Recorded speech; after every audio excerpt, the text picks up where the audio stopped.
Good afternoon, good morning, good evening, wherever you might be in the world, and oh, what a world it is at the moment. We're all living in a different world at the moment, aren't we? I don't mind about getting that demonetized. We don't know where Bruce is. He's missing in action. So we'll just have to wait to see if he turns up. Hope he's all right. But good evening to Richard. Oh, that's very rude of me. Ladies first. Good evening to Evie from Altex, Richard, and of course Ian. And well, how do we want to start it, Ian? How should we start it? Where to start? I suppose we should probably talk about, obviously, the big news around the world is countries are heading into lockdown. And really, it's interesting, the subject, actually, because there's been a lot of chatter on the Facebook groups of can drone operators still operate in the UK? Can they do their job? Can they not?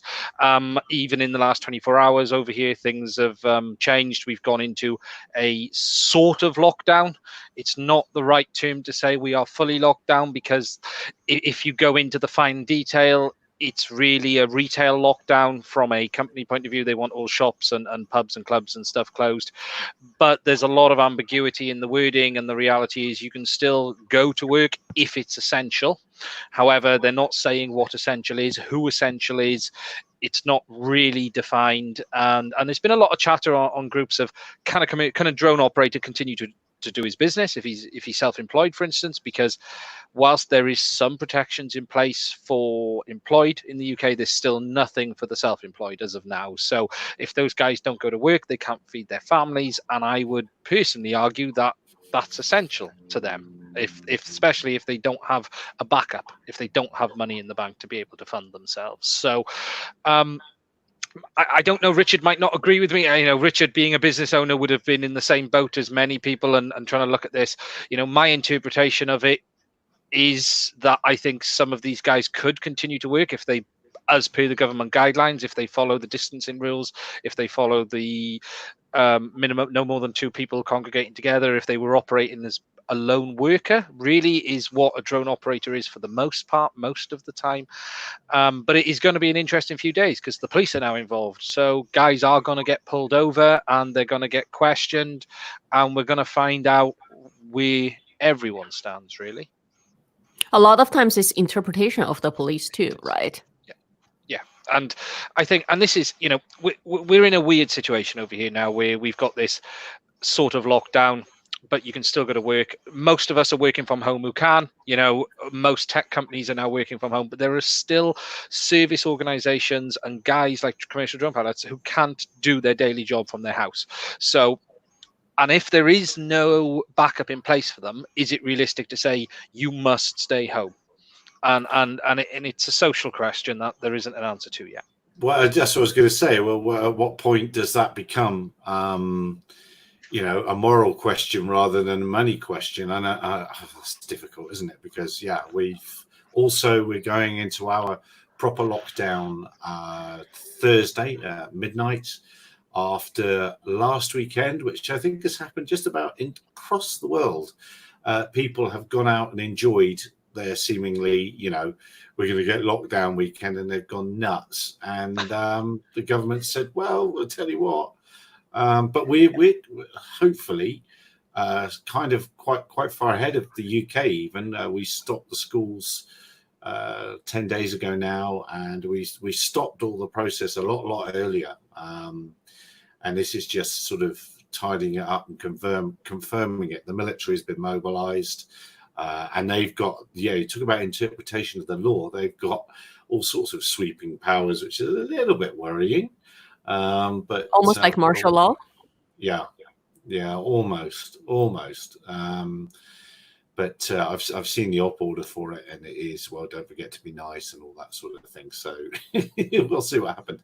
But we haven't really suffered the panic buying. I did see this morning, I went and got a couple of loaves of bread, evening Anthony and Rev B. I got a couple of loaves of bread, and I thought, well, I'll put them in the thing, and the woman behind me come up and swap the whole the whole rest of the shelf of the bread off. I was like, oh, okay, that's how I'm supposed to be buying it. But what is annoying is people are coming up here from the coast. We live inland. We live on the edge of the mountains, so we are the sort of running away to the mountains area, really, and people are doing that. So what I can see the problem will be is if we have an influx of people for a while, our little shop won't cope. And everybody here's been moving today and tomorrow. They're moving. They're getting in place to wherever. And we've been told to shut down for it's 3 weeks. It's a 3-week shutdown. So and where I am is very similar. Actually, you know, I'm on the coast. I'm down at Southwest Wales, so we are a major tourist destination, and what we've seen is mass onslaught of people who own their second homes down here, people who own caravans and go, I'm going to self-isolate down in West Wales. However, that's putting huge pressure on the local services because we're not geared up for that if this thing hits as they expect it to. Yeah, you know, it is interpretation. You know, my interpretation of it is I feel if someone's doing it responsibly and safely, there is technically no reason currently that they can't continue to work outdoors if they need to and if they have no other options. Myself, I'm in isolation. You know, I am in isolation continuously now, as probably Richard is, as much as we possibly can. But at the end of the day, unless the government put fully fledged systems in place for the self-employed, these guys have a problem. And at the end of the day, they've got to feed their families. Yeah, I mean, in Canada, I think we're a little different just because we have so much land and so little people. So it's not as congested as some of the other places around. I mean, for us, we send our employees home so that we can still come into the studio and do anything, you know, that we need to. But everybody else is just working from home. And when you're talking about, you know, drone pilots, I mean, what we've seen is a lot of the pilots we help manage is they do real estate or they service others. Yeah. And the problem is like we go in full lockdown as of midnight tonight. That's been ordered. 9 essential services. And there's a whole list of specified what is essential services. So basically drone pilots, real estate is not essential for buying and selling. And the problem with drone pilots is, you know, here, most of photographers, when they go and do drone photography for real estate, they don't just do the drone photography, right? As a business, they go inside to shoot interior real estate. And for the past couple of weeks, because, you know, people who are selling, they were afraid of letting other people to actually go inside their homes because you don't know where they've been. So it's just been empty homes, like pre-construction or homes that are empty, you know, pilots or photographers can still go in and they would do the virtual tour. So virtual tour demand has been going up substantially. So they would do the interior, exterior, do the virtual tour so buyers can still look at the property online. But now, I mean, legally speaking, they may be able to go fly their drone for the outside. But if they can't go inside to film inside the property, then it defeats the purpose of that business still. Yeah, it's a challenge. It really is, you know, and, you know, it's hard to know what's right or wrong. You know, how do you say to someone you're not allowed to earn any money and you can't feed your family? It's not something that's a reasonable thing to do. And I think the part in the UK that's made it more difficult is they've not defined essential in what people can do. They've just said if it's essential you can continue to do it, but they haven't said if what you're doing is essential services then you can do it. What they've said is if it's essential, and then that is it to you, is it to the country, is it to the government? Everyone is scared. Everyone is concerned. None of us know where this is going to hit. We're all watching Italy. We're all watching Spain now, and we're seeing the mass onslaught it's having over there, and it's worrying. And no one wants to be the person that passes something on to someone else. I think it's weird. I don't know. At the moment, the UK feels like it's in limbo because we've been told a little bit for about the last 2 to 3 weeks, this is coming. And there's a lot of announcements, and there is a rise every day, but it's not scary numbers. It's worrying numbers, but it's not, oh my God, this is life changing. And at the moment, it's almost like you're waiting for a car crash to happen. At the moment, is the term.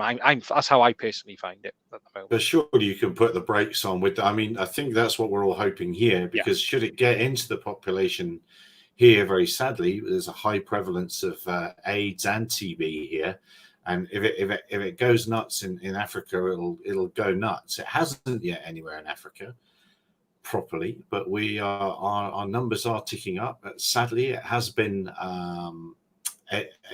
basically people that have come in from overseas. We didn't shut the borders quick enough. Bloody very little, exactly. Very little local, transmission, and the super spreader. One of the ones that's come from here was actually an American on a church gig that's not only brought it to a big city here in a school and congregations, but had visited other countries on the way. So in his whole trip, he'd taken it all over the place. So it's all testing. Yeah. And that's all the that whole Well, thing. if you're looking for one place to go that's still safe, look up Nunavut in Canada. That's the Okay. one territory that still had 0, and I believe that's a territory it's only accessible by plane. You can't even get there by land. Wow.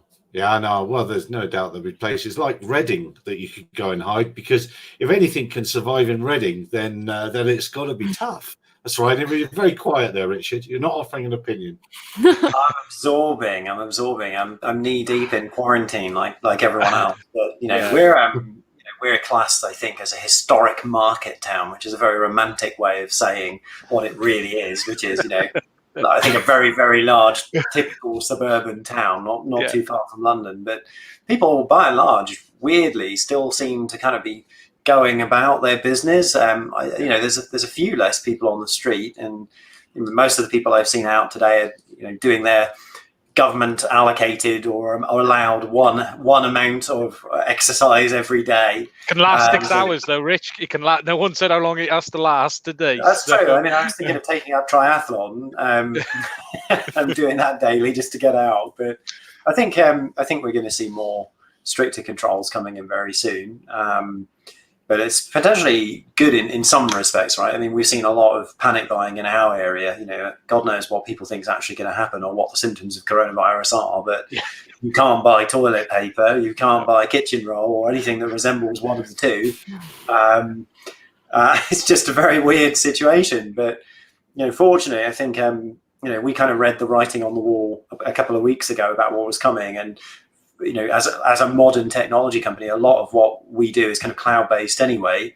So we started sending, employees home to go and test our business continuity plans. So, sending a third of the team home, sending 2/3 of the team home, and then. So did you have that in place? You had that in place beforehand, did you, for disasters and emergencies?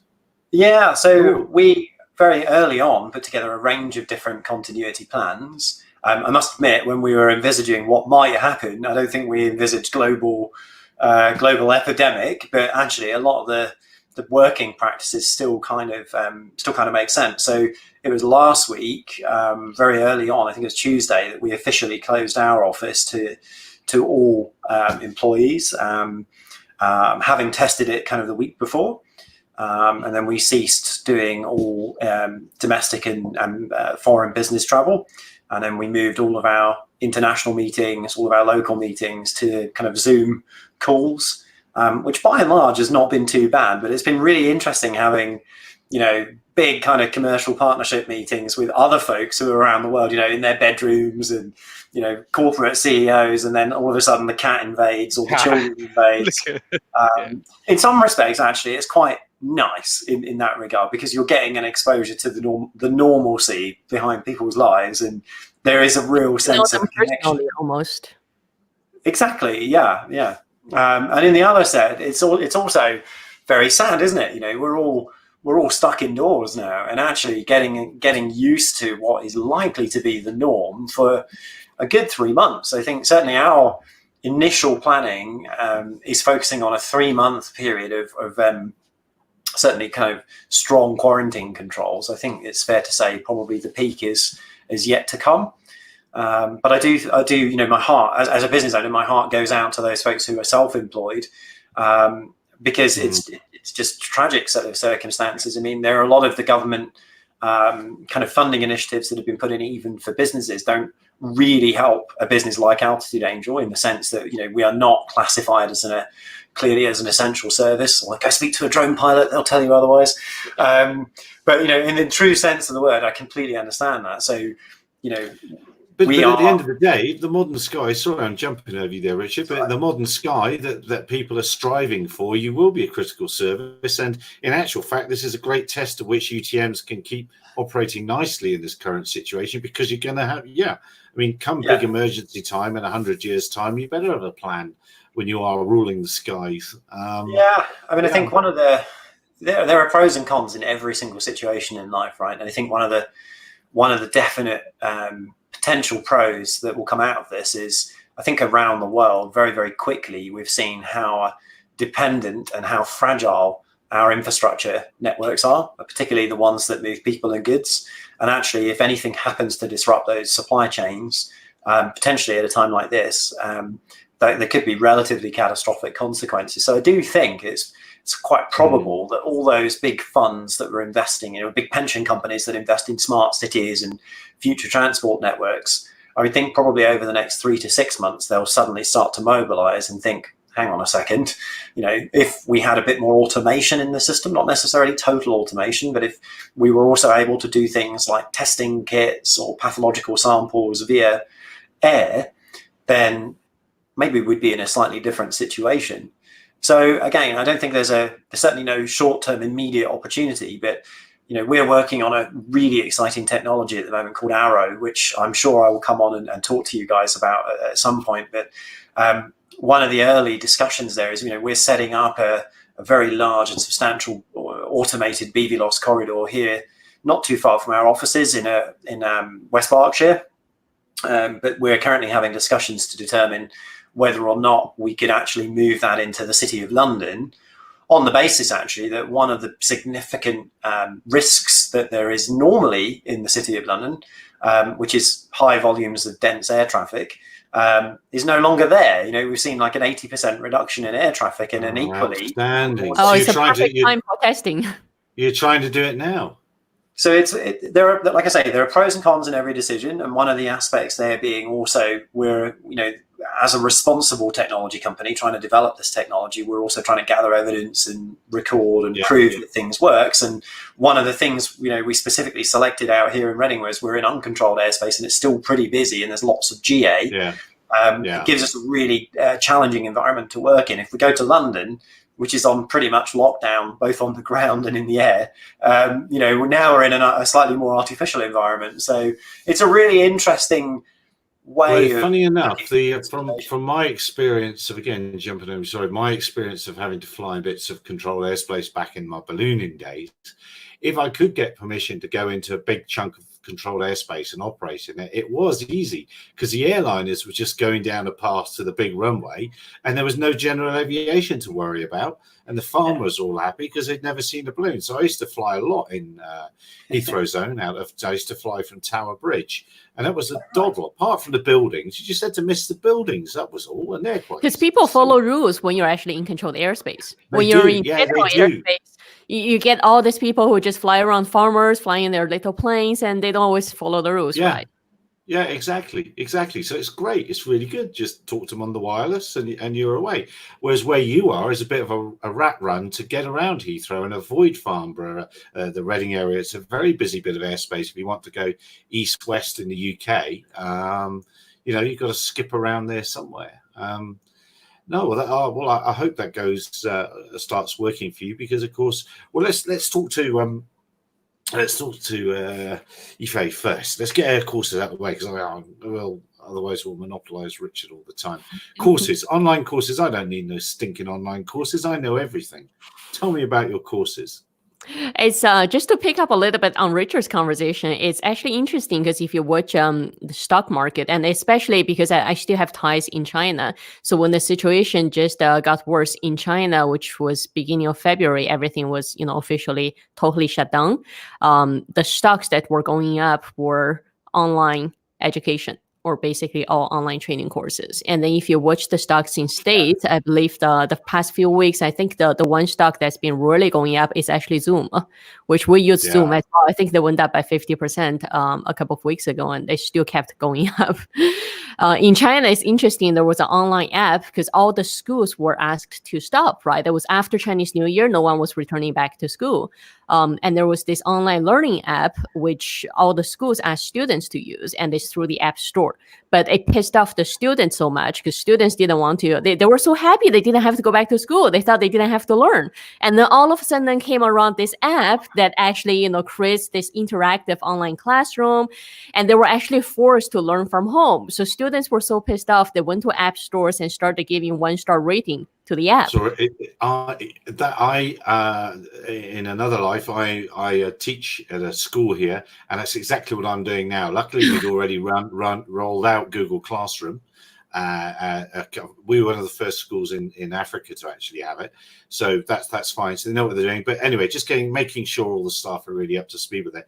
But that's exactly what's happening with Google Classroom, the Classroom app. It's being given 1-star reviews everywhere, and it's being shoved down the. Pissed off. They didn't want to learn, and exactly what's happening.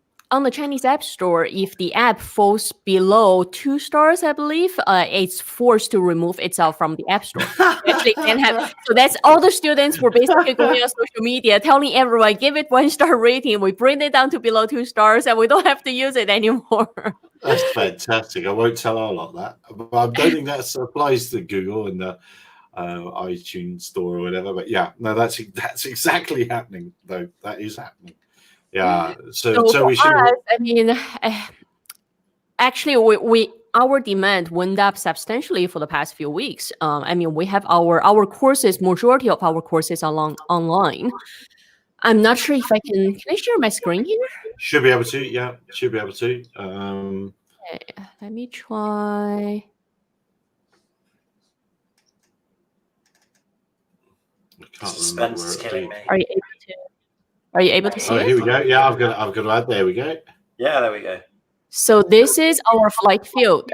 This is where we conduct in person, and this is all currently shut down. We can't do any in-person activities. But our pilot certification course for the ground school, that's been online since the beginning, and basically most of our theory training is all done online. And what happened was, let me stop screen share. There we go. So what happened was the demand was actually going up. A lot of companies were sending their employees home and they were considering training. And now they figured it's the best time to have their employees to actually train. And then our corporate division, we help pilots to actually, not just pilots, we help companies to do professional webinars. A lot of it is for our studios there. And using Zoom webinar function, because a lot of companies didn't know how to use the webinar function properly through Zoom, and also properly record it. After recording, process the video and help companies to go online with those. So those demands have actually really been going up.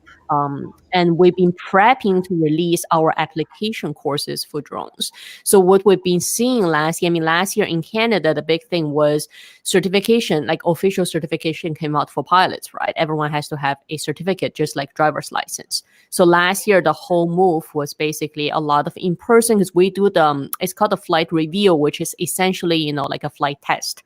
So we verify pilots on behalf of Transport Canada. So that was the big development last year. And this year, what we're seeing is, people get their certificates. They still need to deliver results. They still need application courses. Just because they have a pilot certificate doesn't mean they know how to do drone survey. Doesn't mean they know how to do photography. So this year's development has been pushing out more online application courses. And with the situation, we're getting a lot more requests, just because the smart pilots, this is when they prepare, right? This is when they're forced to stay home and not doing much work, and they know this is when they should actually sharpen their skills, do business planning and prepare for when demand actually comes back once the situation is over. So we had to push out we had to speed up of the online course development. So 2 just went live today and 2 more are going live tomorrow, and that's basically a big round of course update. And what are the topics for these courses? And would they matter to me if I'm not in Canada? No, they can all actually, in a Canadian accent? They are available from anywhere. So I can actually post the link here. You certainly can. So the first one is drone real estate photography, and second one is survey. So specifically drone survey. To what point? To what aim? I mean, so that's a very wide sort of assumption of what that might be.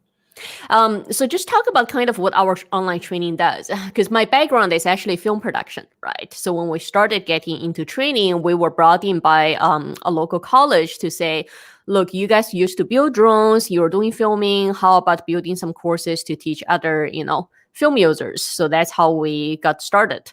And then we got brought in to do the government certification course. And what I said was, who said a certification course has to be boring?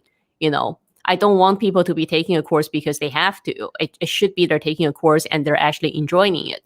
So we brought in a lot of our kind of film background and made the course more of a story way and had it actually interactive with video material, media material, also smart online platform with smart quizzes. So for example, if you take a quiz, after the quiz, it actually tells you which chapters you got more questions wrong, and you should go back and focus learning on those. So it's a system that works basically for the students, for the users. So really that's when we released the online application courses. We said you have to look at course development as kind of a program development. Right. We mostly train, and I said this at the beginning to the college. I said, I do not want to deal with full-time teenage students. That's not my specialty. I don't have the patience for it. We want to deal with adult education. This has to be teaching working professionals because they already have the skills to learn and I don't have to babysit. So this is courses for adults who actually have the discipline, who actually want to learn skills and do something with it. So to do that, basically, when you look at people who work, they have a life, right? They work, they want to learn something else on the side too, and they have a life. They just don't have the time to go sit in the classroom for 6-8 hours a day. So all our courses are basically with that in mind, is to help people that they can actually do bite-sized learning. They can learn on the go. There's a smart system that supports them. And also all the courses are broken down to smaller pieces. So all the application courses, 3 to 6 hours per course. And people can just take those pieces. And if they find it's interesting, let's say the drone real estate photography, you'd be surprised how many government officials after drone pilot certification came to me and said, I want to learn drone real estate photography because I'm retiring in a few years. And this is the business I want to start, like a hobby business. Or same thing with film people. They say, I actually want to learn about drone survey. Now, a lot of them, tried drone survey course and realized they shouldn't be doing drone survey. But this is why we do short courses. And it's called cross-disciplinary training, which is in high demand right now, as you see people cross different industries wanting to learn something about, totally different profession, a totally different industry. So with kind of courses in that 3 to 4 hours range and pricing, below $60, $70 range, then people can afford to go try something different rather than, watching YouTube videos and hearing manufacturers saying, yeah, buy a drone, buy the survey program, and, you can make thousands of dollars. A lot of times when they go take a $60 course, what they find out is it's not for them. They shouldn't be doing it. They should be directing their effort somewhere else. So really that's the goal, is we do short courses. So if people find that they take an intro course, they're interested, they move to the next step. They're interested, they move to more advanced step. So it's just more of educating people. Oh, that's really cool. Well, I've put the link in here, and you say so that all the courses are sort of sub $100 then. All for the application courses, yeah. So the government certification one is a little more, but all the application courses are below 100, and that's kind of our overall course development, our overall kind of the course packaging. This is just, we'd like people to try different things, to explore different things. Well, you should definitely go off and have a look at that, dear viewer. And we must welcome Bruce. Bruce, you're tardy. Have you got any excuse, or it's just because you're the Minister of Blame? I was arrested by the police for being out after curfew, but no, apart from that, nothing. No. we've had a long chat. You're under lockdown. You're in the first stage of lockdown in New Zealand, I think. Yeah, we go into full lockdown at midnight tonight. So I had to rush out and buy 4,000 packets of toilet paper. But actually, I couldn't afford that. I just got the holes in the middle of the roll. Got stacked holes. So I'm waiting for the paper to go around. Yeah, saving up the whole kit. Yeah, kit base. You're that sort of old school kit making sort of a chap. Oh, yeah. Yeah. Actually, I was going to use one of Rupert Murdoch's broadsheet or tabloid newspapers, but I thought I'm trying to wipe it off, not put more on. Oh, very good. He's here all night. It's very good. Very good. Well, Richard was just coming on to, because now you're here, we can start really ripping into Richard, because that's what we were supposed to do. You were just waiting for backup. Yeah, exactly. That's right. Yeah, get you from all sides. But you're beginning to mention your trial Arrow, which sounds great, the long distance or BVLOS flights. I'm assuming that's delivery. And really what I wanted to say is to you is why can't we electronically change the way the sky works dynamically? Why can't we tune down controlled airspace, shrink it, and get rid of GA and start moving those delivery drones about all over the place with emergency supplies? How hard would that be for you to switch that sort of thing on, dynamic airspace? Well, funny enough, you're speaking to a technology company, right? So actually, we're gonna put our case forward there and say, well, from a technology perspective, anything is possible, right? But there are policies and procedures and legislation that are going to get in the way of making those kind of changes in any kind of short time frame. So again, the job of a UTM company is to find ways to still enable really creative and commercial and enterprise use of drones within the current constraints in whatever country that we're operating in. And then to build up credibility and to establish a body of evidence that suggests that actually this is quite safe, or at least hopefully this is going the right way and this is safe, and therefore we'd like to push for the next level of integration and autonomy. Certain countries are looking at reducing controlled airspace, others are talking about expanding it. So there's lots of interesting concepts going on right now. I have a technical question, actually. Oh, go for it. So, I mean, from what I understand is there needs to be RTN, the real-time network, right? Which is where 5G network really comes in to support drone delivery. Because your traditional drones, the GPS accuracy just isn't reliable and isn't accurate enough. So if you leverage, 5G network, then instead of connecting to satellites from the sky, you're basically using, let's say the grid. You're using cell phone towers, you're using hydro towers to connect those reference locations on the ground level, which gives a lot more accuracy over the drone's positioning. And then you can have someone sitting, CNC, looking at a system and having hundreds of drones doing their delivery routes. So what's your take on that? Like, is that really the case that you're creating a real-time network and then leveraging a 5G network and to actually doing delivery with drones? I think there's a great series of statements and questions in there, right? So firstly, yes, we're absolutely looking at modern communications technologies like 5G, and although primarily not for the reasons that many folks are looking at 5G, which is high bandwidth and being able to stream Netflix very quickly, what we need to do from a UTM perspective is actually extremely low bandwidth, but we are interested in a very different property of the 5G networks, which is very good positioning, as you point out. But positioning is a long-standing problem in drones, particularly your reference datum as well for things like altitude. Altitude for any pilot obviously is a confusing topic at the best of times, particularly when you're trying to convert between something like the WSG84 datum on a GPS device and then convert that to a elevation of airspace, which is described as in standard pressure setting, which is barometric, right? So it's really interesting. So everything is relative.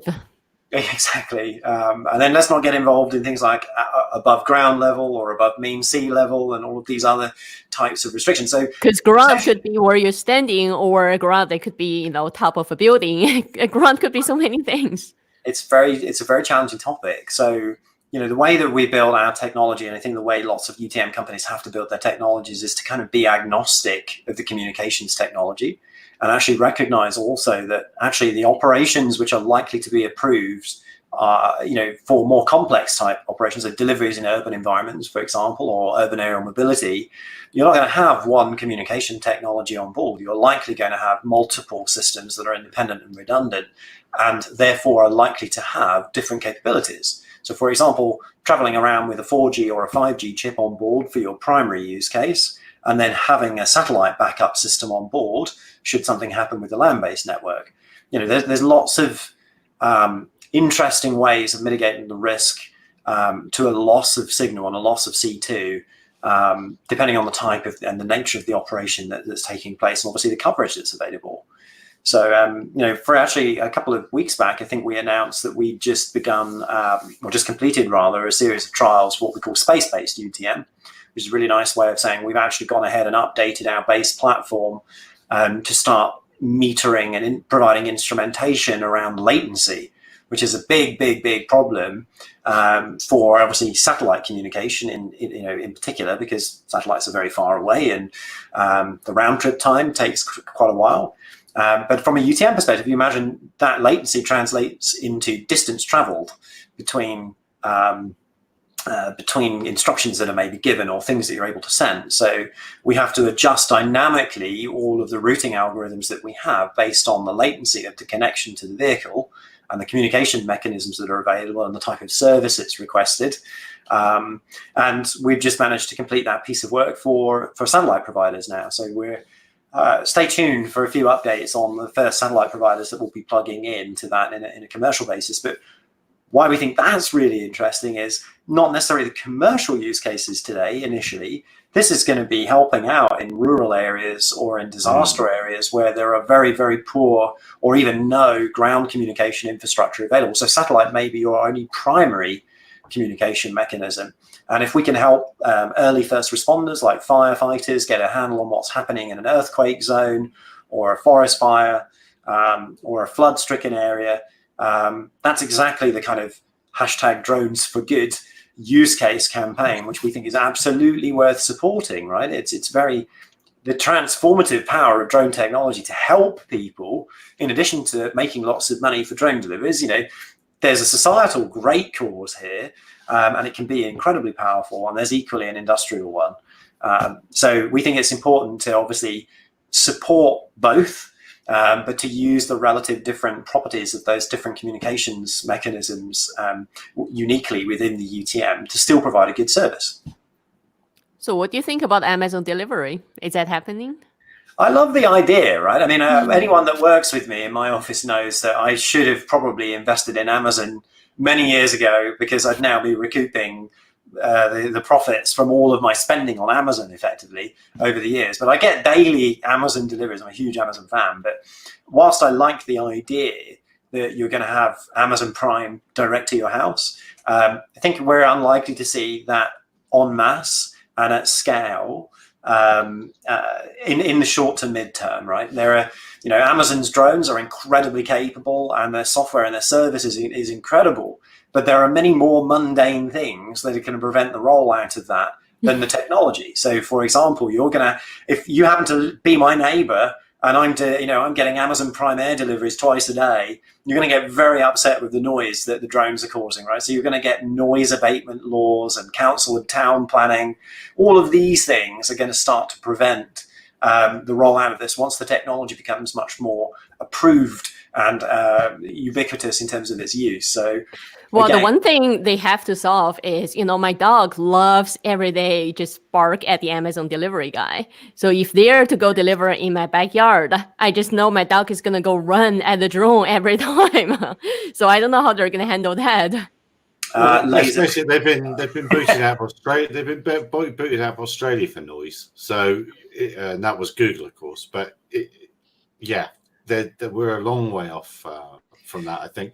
And of course, Amazon want to be the UTM as well, don't they? So they don't want to be paying Richard and Altitude Angel. They want to own the sky. But you might want to comment on that. It's certainly a natural expression, I think, for companies that make airframes or want to be service providers also to then think that there is a gap or an entitlement even to then start managing the airspace. I think it's important to point out, as a UTM company, I think we're relatively uniquely positioned in the market to say, well, it's not actually our job to manage the airspace, but it is our job to create the tools and the operating systems that airspace managers are going to need to continue doing what they do so well today, which is to open and operate the airspace on a fair and equitable basis.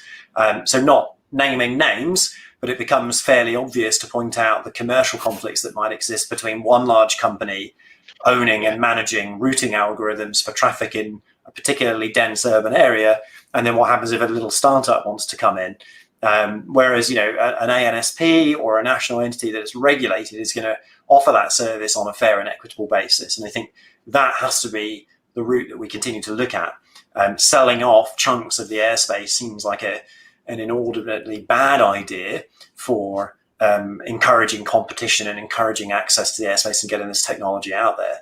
So I certainly think when a lot of companies, and actually we speak to some very large aviation companies as well, so traditional airframe manufacturers that are now building small aircraft designed to be optionally piloted or single pilot vehicles. A lot of these companies, when they say UTM, what they actually mean is fleet management. I want to create tools that help me manage my aircraft and my deconfliction and my strategic separation. Well, they're not really thinking about how does that fleet fit into the wider operations. That's almost someone else's problem to solve. And we're very happy to go and solve that problem and stay out actually of the service provision elements on the fleet management side, because again, the fleet manufacturers are all going to have proprietary ways, proprietary systems and capabilities, different needs. They're going to be best placed to meet that need. Our job is to open up access to the sky and get them in there and get them doing that safely and coordinated with a bunch of other folks that are wanting to fly around and also not be hit by anything that's going through the airspace as well. All right then, America, remote ID. Go ahead, over. Well, there's not really a lot to say, is there? I mean, remote ID, I think we've been particularly almost nonchalant, I think people would say, about the emerging different remote ID standards and the concept of effectively what you're going to broadcast. You know, we have some very consistent asks in terms of what we expect are going to be requirements over the long term rather than plugging a short-term gap.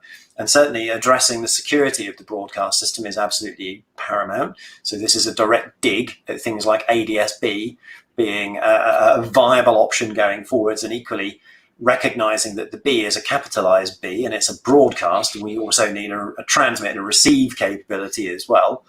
And actually, when it comes to what you choose to transmit, what that identifier is, you know, as a software company, we almost don't really care, you know, whether you choose a 16-digit number or a 24-digit one or an alphanumeric string. Technology companies are pretty good at transmitting bits of data and managing that. What's also less important is what it is agreed on from an international perspective, from a UTM company's point of view, because we're already very good at working with hundreds of different regulatory regimes and different policies. What's more important is that we agree where this kind of requirement is going to be important and who it's going to apply to. Where we tend to get a little bit kind of concerned is when we see people advocating for, you know, broadcast or network remote ID everywhere for everything all of the time. And, you know, and there's certainly one school of argument that makes a lot of sense there, right? If we can see everything, it's great. But equally, the burden goes up on everybody if they have to comply with that. And equally, do you need to see everything everywhere all the time if it's in an incredibly low risk category? I mean, do you care about, you know, little Jennifer's drone if she's flying it in her back garden 10 meters above the ground, you know, and she's got a 500-gram drone? Probably not, right? So again, just it's one of these examples where just because we have a capability that potentially scales quite well, for example, like SIM cards, which is another great one that we see a lot of people advocating, you know, just give every drone a SIM card and everything will be fine. You know, that kind of approach doesn't necessarily solve the fundamental problem. To get back to why we need remote ID, and it's for safety, and it's for enabling more aircraft to fit into the airspace, and then for other aircraft to be able to communicate and see those around them, and for some coordinating service to be able to provide essential command and control. So again, you know, we're watching with intense interest, and obviously we're advocates. We're very much closely following ASTM and what's happening in the US. But once the decision is made and it's implemented in different countries, we'll go ahead and we'll follow that. It's our job to work with the standards that are incumbent in a particular territory at a particular time, and then shield our customers, our users, the drone pilots, the manufacturers, the regulators, from those changes when they inevitably happen. Do you find, Richard, that the US proposal is everything but about safety and more about control? If you look at the EU, you can argue that the EU proposal has been fairly lapse compared to it. You know, okay, yes, there's a remote ID standard, which is a broadcast element, which is fairly sensible, and there is a get out for people who don't want to comply with it or don't need to comply with it. Whereas the US standard is very much, we want to know where you are at all times, or you are not flying, and in fact it goes as far to ground aircraft if they're not. I think there's definitely some some pros and some cons in the US approach that we're seeing. As I pointed out, I don't think it's appropriate to track everything everywhere all the time. That's my personal opinion. I also don't see what safety problem that presents or it solves. And equally, what I don't understand is, let's assume that we could invent a system that could see everything everywhere all the time. Which human is going to want to look at that system, and what on earth are we expecting them to actually do with it as a result of that information? Because part of the reason for doing this is also being able to show manned aircraft on traditional aviation systems where drones are. So there are some real challenges with that approach. And obviously in the American system, you've also got the proposal for broadcast as well as network kind of remote ID. Again, fairly ambivalent about how we get that number or that identifier from folks. I'm actually much more interested from a UTM perspective in who issues that and how often do they rotate, and do we have flight numbers that change every single time someone takes off and that number is assigned to a flight plan, or do we just assign everyone kind of like their almost like a national insurance number, and that's what you broadcast?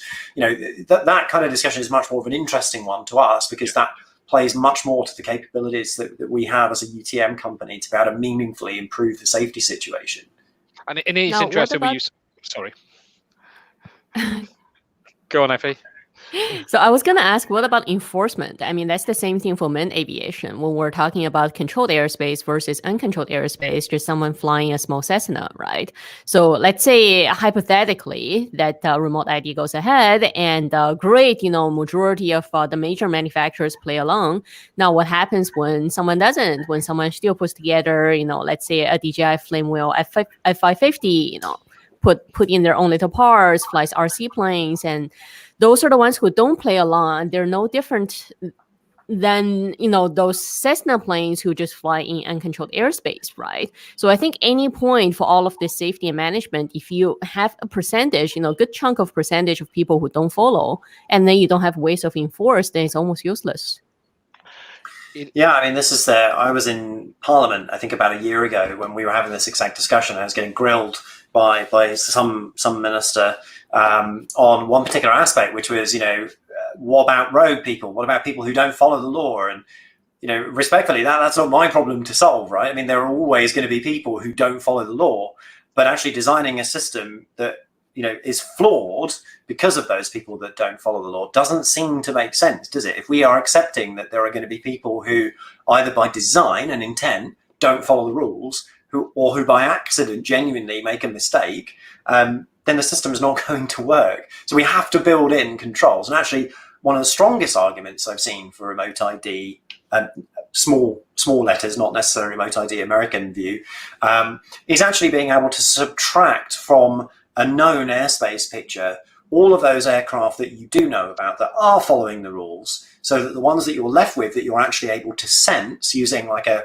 quote unquote drone radar style system, those are the ones that you might want to be more worried about. So if you start to imagine as the airspace gets busier from a drone perspective in and around an airport, which is quite a high risk area from a drone perspective, and actually lots of London is covered by Heathrow's airspace, for example, so you don't have to be on the perimeter fence. You know, you can be 3 miles away from the airport and still covered.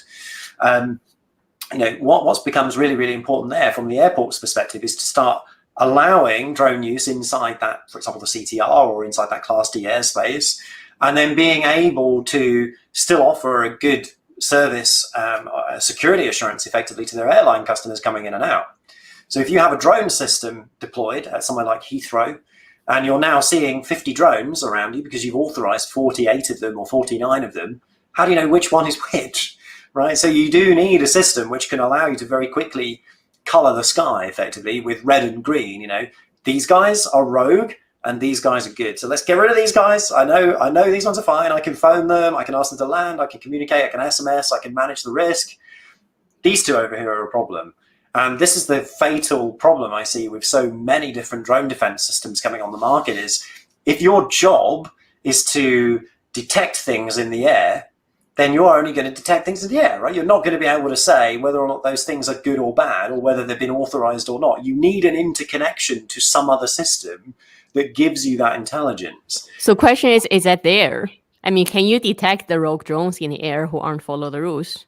So actually, one of the great capabilities we have in our platform, and actually we've been, this is public knowledge, it's part of the NATS system that we've rolled out. It's actually in Heathrow, it's in a number of other NATS airports here in the UK, and we're rolling it also out to the Netherlands this year, is the ability in and around airports to start allowing, or rather in controlled airspace specifically, to allow the ANSP to authorize drone operations such that when that data is paired with systems which detect drones in and around sensitive locations, that our system can look at the two and then help to supplement that detection data with information that we have on file. So for example, we can very quickly say, that is a good drone, and that is quote unquote a bad drone. And that's the one you want to focus your security response on, because so let's say, are you detecting, let's say, the bad drones, are you detecting based on the wireless signal, or are you detecting based on, radar, like actually there is an object in the air? So that is very much for our customers to decide what level of risk they're trying to mitigate, and also what kind of operational challenges they have. So different airports, for example, have different budgets, and B, different tolerances to different types of risk based on the type of aircraft and the movements that they have.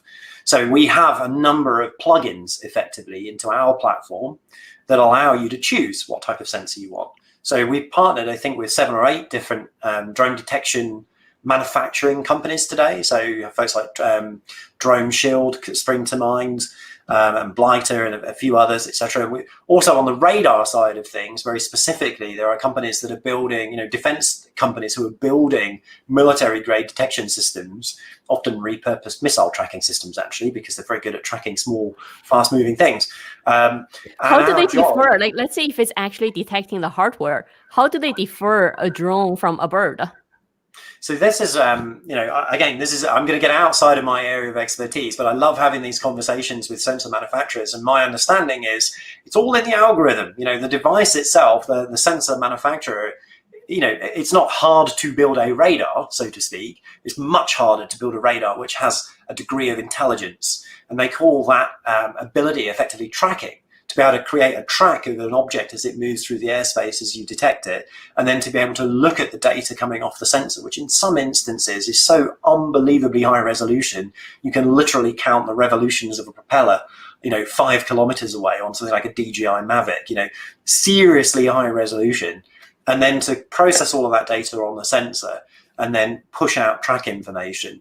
But even then, that's one sensor's view of the world. And the problem that we manage at Altitude Angel is what happens when you have 2 different sensors with very different positional accuracy reporting that they see something, but they're 150 meters out.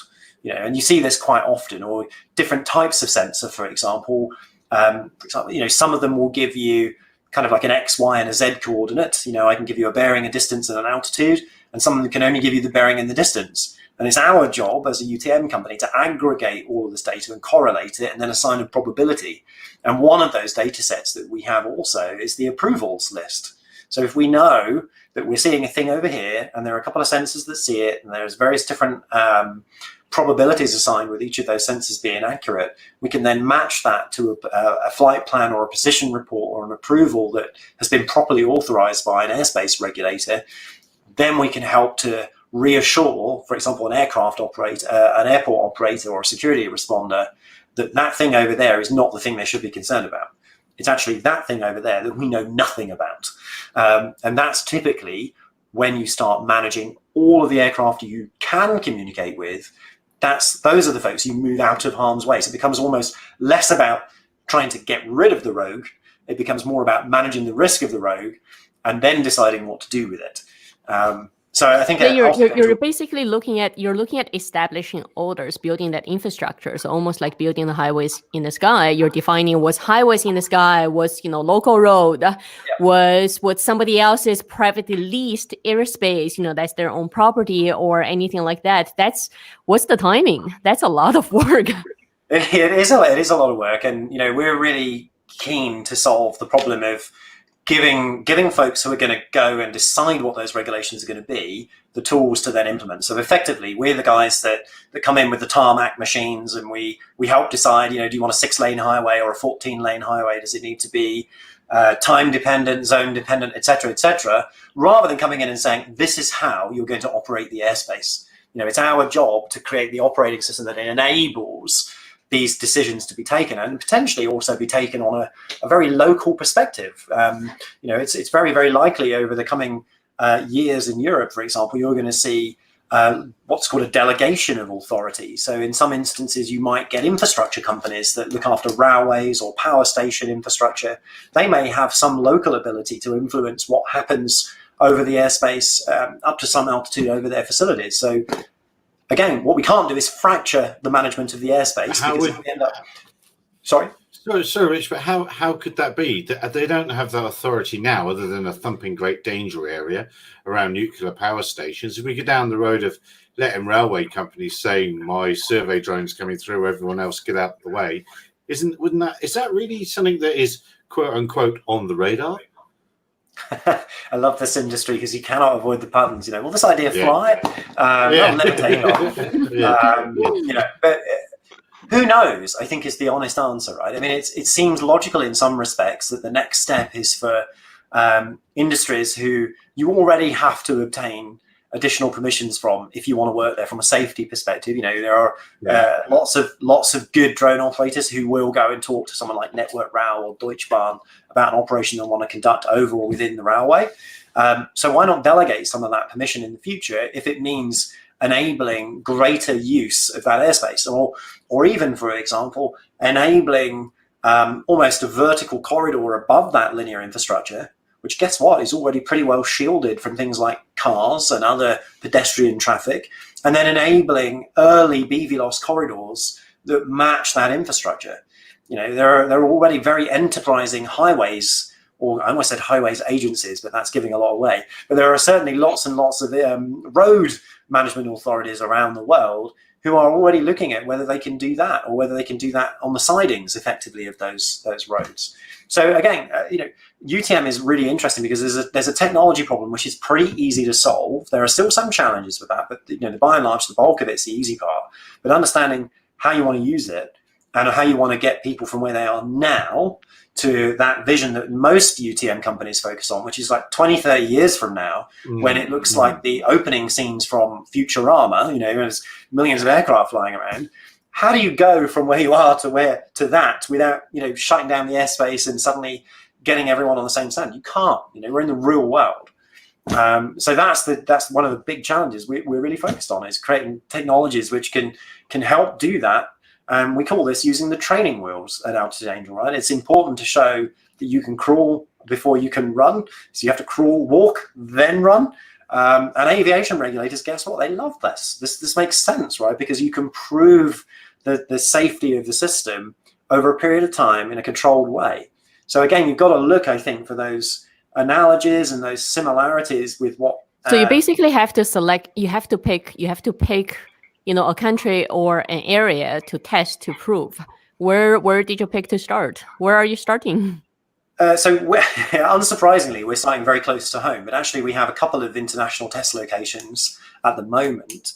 But one of the things we specifically look for when we stand up a test location is, number one, can we do it in what we call non-artificial airspace? So in other words, can we not have a temporary danger area? Because actually the very thing we're trying to gather evidence for is the efficacy of the various different sensor systems we're using and the ability of our UTM platform to correlate it and make decisions. And if someone artificially constrains the air traffic that's going into that region, we're tainting our own test results, right? And this is a big problem, I think, with a lot of the test corridors that we see today, because actually they're more focused on the airframe, right? It's all about aircraft certification, which is still a hugely important topic. But when it comes to, okay, well, if we want to go and create highways in the sky, how are we going to do that? And what infrastructure are we going to have, and what are going to be the equivalent of things like traffic lights in the sky? How are we going to solve that if we do that in a snow globe, right? In this weird domed off environment that isn't really working, which comes back to that London problem I was talking about. On one hand, it's a great opportunity. On the other hand, hang on, the airspace in London right now doesn't resemble the normal airspace in London. So that's going to skew the testing results. But if you could get in there, because one of the big things is don't fly over buildings, don't fly over buildings, don't fly over buildings. You could get that piece squared away if you could get enough flights of some fantastic platforms happening in there. Yeah. And again, we just want to be clear as well. I don't think the solution to every problem here is software, right? I think it's absolutely incumbent on drone manufacturers to up their game, and a lot of them are, in terms of approaching certification and standards, particularly if we're talking about flying some kind of surveillance type vehicle or a package delivery vehicle over populated areas. Clearly, these need to be built to a high standard, lots and lots of consumer and even low-grade commercial. What about those flying taxis? Well, I certainly wouldn't want to get in one if it was built almost like a toy, right? I mean, and I'm sure you wouldn't either. So you'd want to know. I don't want to get in one unless it has some kind of, usable parachute. do you travel on aircraft? I don't think that won't be happening. No, but aircraft is a lot more trustworthy. So I think that's the point, right? The point you hammer home there is really trust, right? You have to trust that the process the vehicle manufacturer has gone through is appropriate for the type of operation it's doing in the locations it's going to fly. And truthfully, I think genuinely, drones initially started out almost at the default position that every drone should be regulated like an aircraft. And of course, that's one approach, and that's created a lot of problems because in the early days of drones, if you recall, there were discussions around, making hobbyist drone users, go through airframe certification. That takes years and costs tens of millions of dollars, and that doesn't make sense for like Ian, who's built a drone in his garage there, right? So on the one hand, you've got to define appropriate standards, and then on the second hand, you've got to have a really good understanding of what appropriate standards means when you're talking about certifying an airframe whose service life might only be 5 years. It's not designed to be something like a 747, which is going to be in service for probably 35 plus years. So there's a whole education piece happening on both sides. You've got crazy tech companies, great tech companies, innovators we call them, on the hardware and the software side, solving problems left, right and center, but equally creating new ones. And then on the other side, you've got regulators who are great pattern identifiers and who try and apply patterns and tools that they have built up a body of evidence that shows by applying these patterns and tools, we literally save lives. And they're trying to meet in the middle for the first time. And I think this is a really genuinely and passionately interesting subject to be looking at. But you've hit the nail on the head there. It is all about trust. So whatever we spoke about tonight, remote I'm ID, waiting for that flying taxi from Fifth Element. Yeah, well, maybe one day, but not tomorrow. Not in my lifetime, I think. I really don't think in my lifetime. Well, I don't think at all, actually. But because it's called a helicopter. They already exist. The flying taxi already exists if you've got enough money. It's called a helicopter. And it will be electric. It'll be an electric helicopter. That's what it'll be. I think electric aviation presents all sorts of wonderful and exciting advantages. And obviously, I think there's a lot of people really rightly excited about that in aviation because it is obviously very topical from a pollution perspective. But equally, we can eliminate some of the noise concerns. We can do more flying. We get better at propulsion, et cetera, et cetera. All of this is very, very fascinating. But I do, I think in my core, I think I'm a bit more of an optimist than I sometimes let on. And I do think that period in the future where this kind of technology starts to become commercially available and actually accessible to folks like you and me is closer than we think, but probably not door to door, right? I think you're going to see this evolve a lot like early kind of transport infrastructure. Pick your mode, but effectively it will be hub to hubs. Where my office is in Reading, well, I haven't seen it for a week now, so I hope it's still there. Where my office is in Reading, it is literally 100 meters from Reading mainline train station. And there's a lot of infrastructure around there. It makes sense not to land a drone on my office, right? It makes sense to land the drone at the transport interchange where there is already a good deal of pedestrian infrastructure in place. So could I, in theory, see a future where I take my Uber ground vehicle to rendezvous with my Uber air taxi? Yes, absolutely I can. And I think that's going to make much more sense than waiting for probably that kind of Futurama style future where I just summon a taxi and it appears in my garden. This is not going to happen for a very long time. That's disappointing because I'm building the infrastructure. That's very disappointing, really. I could be on a lost leader with Vertiport Africa here. I don't know. Nothing's arrived. It's been here. I put the signpost down in the old house waiting for Uber and Google and Amazon like 4 years ago. That's still not arrived. I don't know. One day, you need to have a process there, right? Because one day something will land and you'll fall off your bed. You won't know what to do. You want to be ready for that first contact, glass of champagne, landing fee. One company has said they're going to do it. I won't say who it is, but one company promises they're going to do it. So yeah, that would be interesting. If that turns up, I'll be very impressed. Something interesting, Richard, you touched on earlier, specifically around, say, ignoring the US a minute. Well, it's part of the US and part of the UK, but the first thing you touched on was regards to the ID of the drone user and whether it should be a fixed or a rolling or a constant evolving thing. Because one of the big things for me in this, I still have a genuine concern around the pilot's location being openly transmitted as part of the remote ID standard, which is both in the US and the UK as well. And as it stands today, it appears it will be an open standard that anyone with a smart device will be able to pick up. And it is interesting, as you mentioned, about having that constantly changing ID, session ID that changes, because there's a concern for commercial operators that is valuable data. Where they're flying is data, and if it's open, it's collectible data, and someone can pick up a picture of your flight areas, and it's not unreasonable to think that networks could be set up to capture this data over fairly large areas. What are your thoughts on those two things, Richard, specifically? In terms of the capture of flight information, I think I do sit on the fence a little bit, in the sense that I can see a very, very strong need to want to collect this, but I also tend to try and match that with a very strong need to disseminate that information. So in terms of good controls, so for example, should every drone operator see the identity of every other drone operator? No, I don't think so. And actually, I wouldn't want that equally right now with my vehicle, right? My car. Much to my behest, it still carries a fixed registration number, right? And it becomes very trackable. But actually, for example, here in the UK, if you travel up and down the motorway anyway, for years in the UK, we've had these little blue cameras that sit above the lanes on bridge infrastructure. Those are ANPR cameras, and they anonymize or tokenize your plate. That token sits with you while you travel up and down the network for 24 hours, and they use that to calculate flow.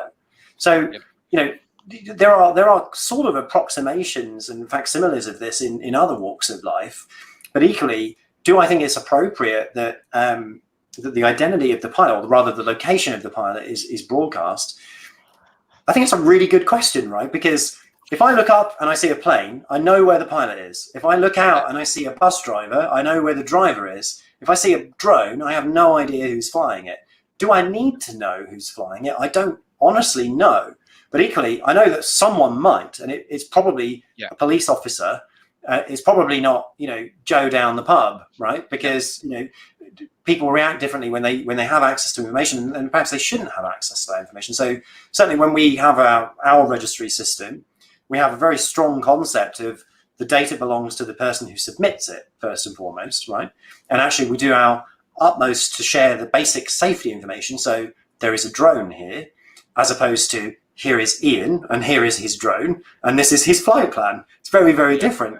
What we do, however, build into the platform is the ability for someone to report a concern, and we will then forward that concern to the person or the party that's responsible for that drone. But coming back and just touching very quickly on that other point you made, that standard is designed clearly with the future in mind, i.e. we need to start thinking about drones and their pilots and their identities. It's not really thinking that far in the future, is it really? Because what about when there isn't a pilot, right? What about when we're actually doing an automated delivery and the pilot is maybe not a pilot, the pilot is a command center operator, and they're looking at 170 or 200 drones? What good is having the location of the GPS coordinates of the command center in that regard? It's not really helpful, right? Yeah. So again, it comes down to, are we building things in some cases just because we can? And if so, I absolutely don't agree with that approach, because we're going to end up in one of two states. We'll end up with a system which is just not helpful, or solving a problem that doesn't exist, or even worse, we'll just end up with a system that that just creates more problems than it solves.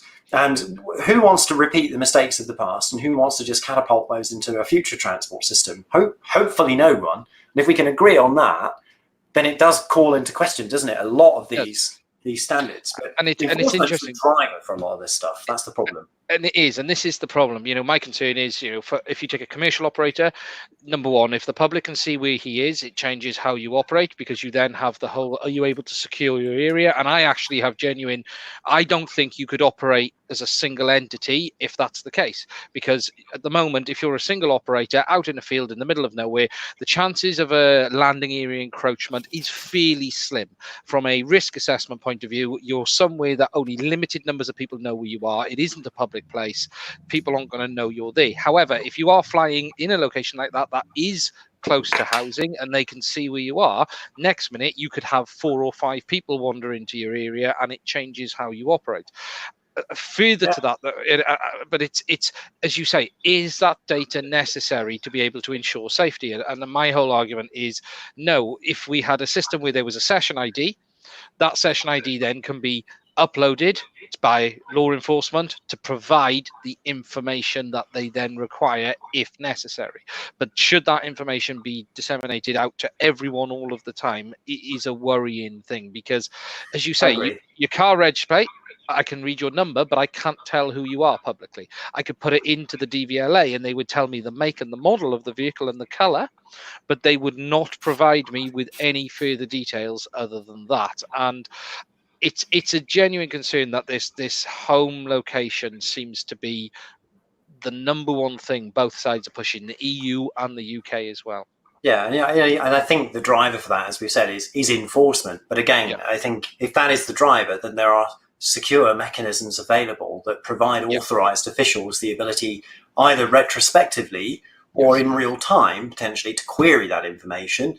But equally, for the reasons you pointed out, the DVLA, the Driver and Vehicle Licensing Agency, won't allow me to go and give them a registration number and look up who that owner is, right? I mean, you have to have something, I think in the UK law, it's called legitimate interest. So in theory, if you run over my cat, I could probably submit a claim and you'd have to go to court, we'd have to get it authorized, but there's a mechanism, and that mechanism is important. But equally as important, as coming back to my remote ID rant, because you've uncorked me now, that's the problem. It's less about the fact that we're broadcasting something. It's more about, do we trust what we're broadcasting? Any moron with a transmitter can transmit something, right? And equally, Bruce, you're talking about Bruce. Excellent. I fall into that category as well. Yeah, which is one of the big challenges we have, recognizing ADSB as a viable option moving forwards for drones, because it's very, very, very spoofable, and it's equally there's no authentication in that message. So I can receive a message, but I have no way to verify that message has been legitimately sent, or that the signature of that message is cryptographically set, because there's none of this concept in ADSB. It was never designed. No, 1990, no. So that's the problem, right? So again, there's a default challenge with effectively taking the default option and just rolling it and applying it to a new use case. But equally, what this concept that we're talking about around rotating IDs is more around assigning a known identifier to the pilot, which stays with the pilot, and then on a per flight basis, rotating the broadcast element. Because again, once the flight is done, what good is a persistent identifier at that point, right? Ian could pick up a different airframe, he could go fly different, he could change the payload, he could go to a different location. I need to be able to identify the pilot if I'm an enforcement, but I also want to be able to identify the flight that's taking place and all the characteristics which are unique about that one instance of that one flight. And remote ID gives us that fantastic opportunity to actually get that element right. And I don't see that being addressed. And I also don't really see the trust aspect being addressed. If there are 50 UTM companies all issuing flight numbers, how the hell does anyone trust those flight numbers? How do we know that what is actually being broadcast, for example, if we're using the true RF broadcast mechanism, how do we trust that message? I mean, RF is an inherently non-trustworthy source, right? So we have to have some message authentication and encryption there. And who is going to be that body? Who is going to be that trust authority? So again, there are many, many broader challenges there, which, there are lots of similarities to. So Richard, with all the challenges, I mean, anytime you're looking at a new industry, what you're talking about as the overall concept to manage, air traffic, to manage MN traffic, the concept can only work once the industry hits a certain stage that's almost orderly. right? Or it's manageable to be orderly, because any new industry, you start with chaotic, you start with disruptive, you start with people trying different things. Now, I remember when we used to build drones, and when most pilots just built their own and then slowly migrating to just buying ready to fly ones. So that's equipment getting more orderly. But just like you said, we looked at last year with Transport Canada here, we were looking at public acceptance, and that's part of being orderly. It's whether or not the general public is starting to accept the technology and getting more comfortable, right? There was a time public wasn't comfortable with helicopter flying above their heads.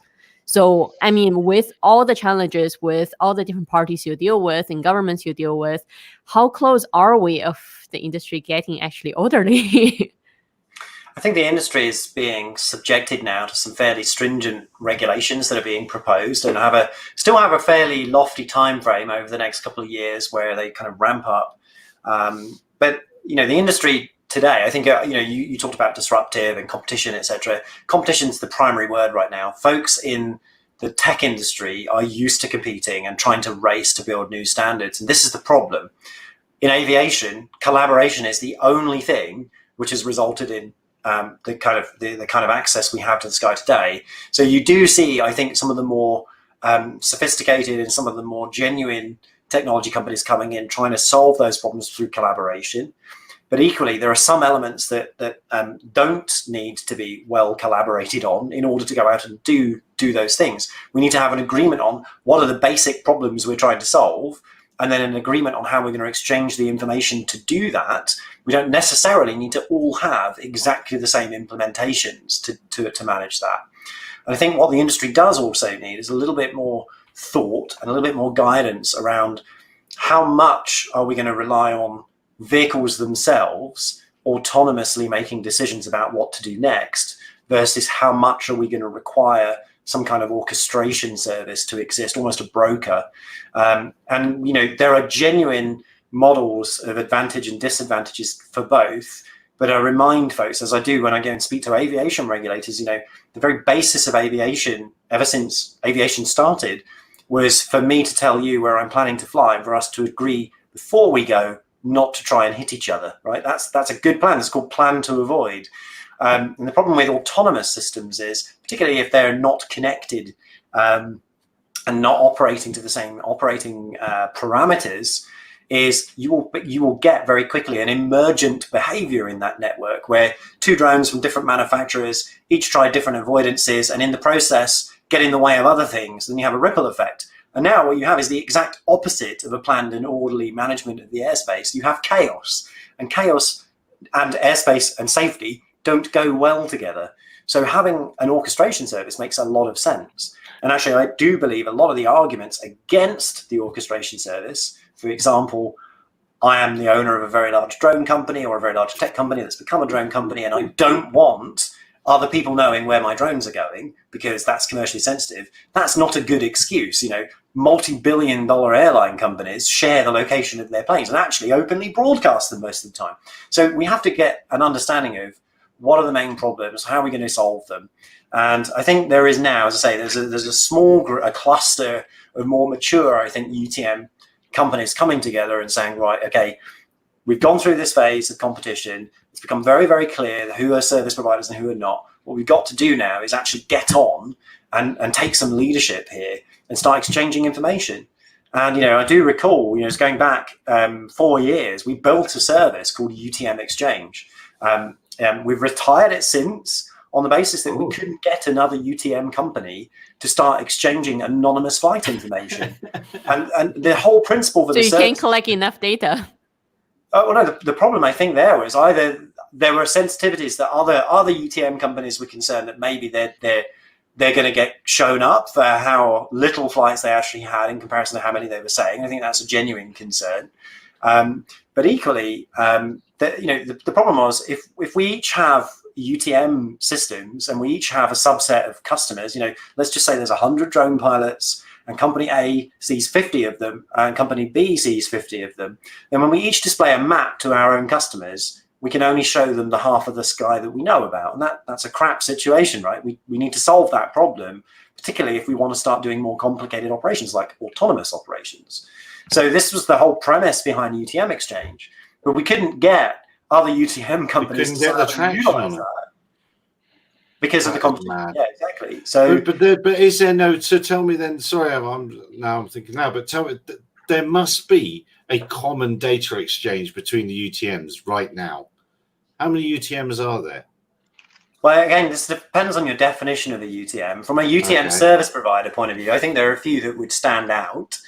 We're very clear. We're not a service provider. We're a technology provider, but we often get lumped into that mix. But our role, and we've always seen this as a critical function, is to advocate for the safe exchange of information between different bodies, whilst allowing those commercial entities to protect the bits that are important to them. So the identity of their customer is absolutely their right to manage and maintain, particularly if their users and their customers have given them that right. But it doesn't negate the need that one of my customers may want to report a legitimate concern through our software about a drone that isn't managed by us. So the protocols we built were designed to redirect responses to the ownership of that system.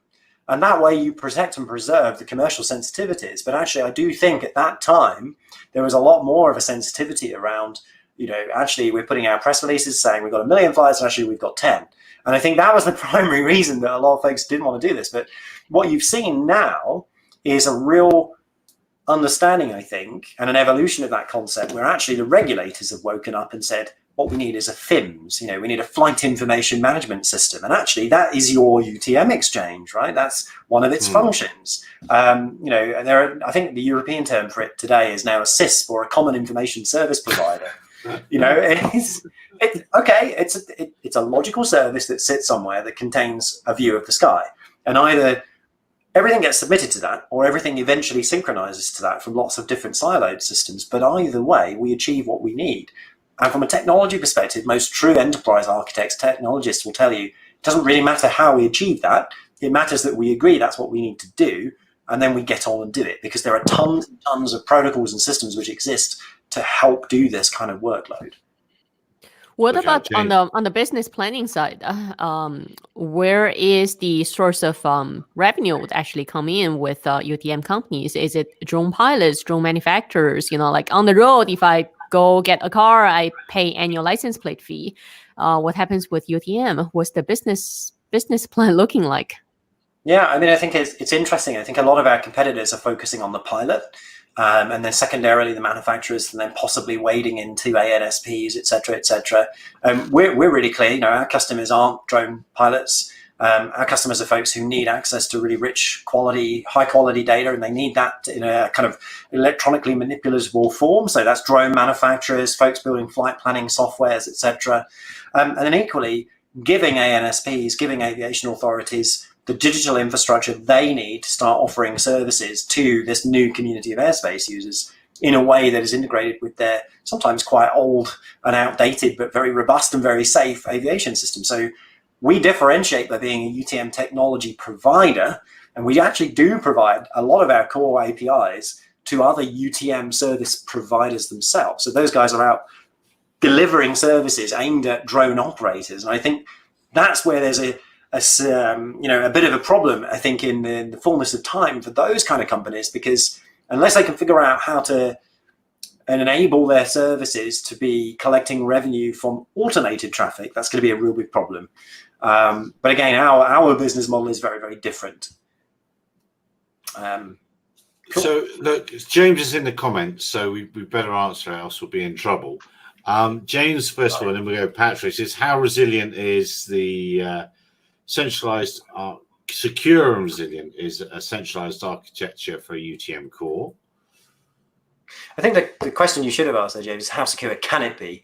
Right? Because how secure is it? Is, simple answer is, how secure do you want it? Right? Not trying to be flippant. What I mean there is, there are different elements of that architecture, whether we're talking logical or physical, that we could talk about from a security perspective. And any good cybersecurity professional will talk to you about protecting what you need, and then talking about limitation of penetration, acknowledging that there is going to be an element of your system which is going to become compromised, and therefore putting your engineering team, your damage control processes in the mindset from that day early on becomes more about managing what happens in the event of a compromise, right? So there are lots of different aspects of security, I think, that we can discuss.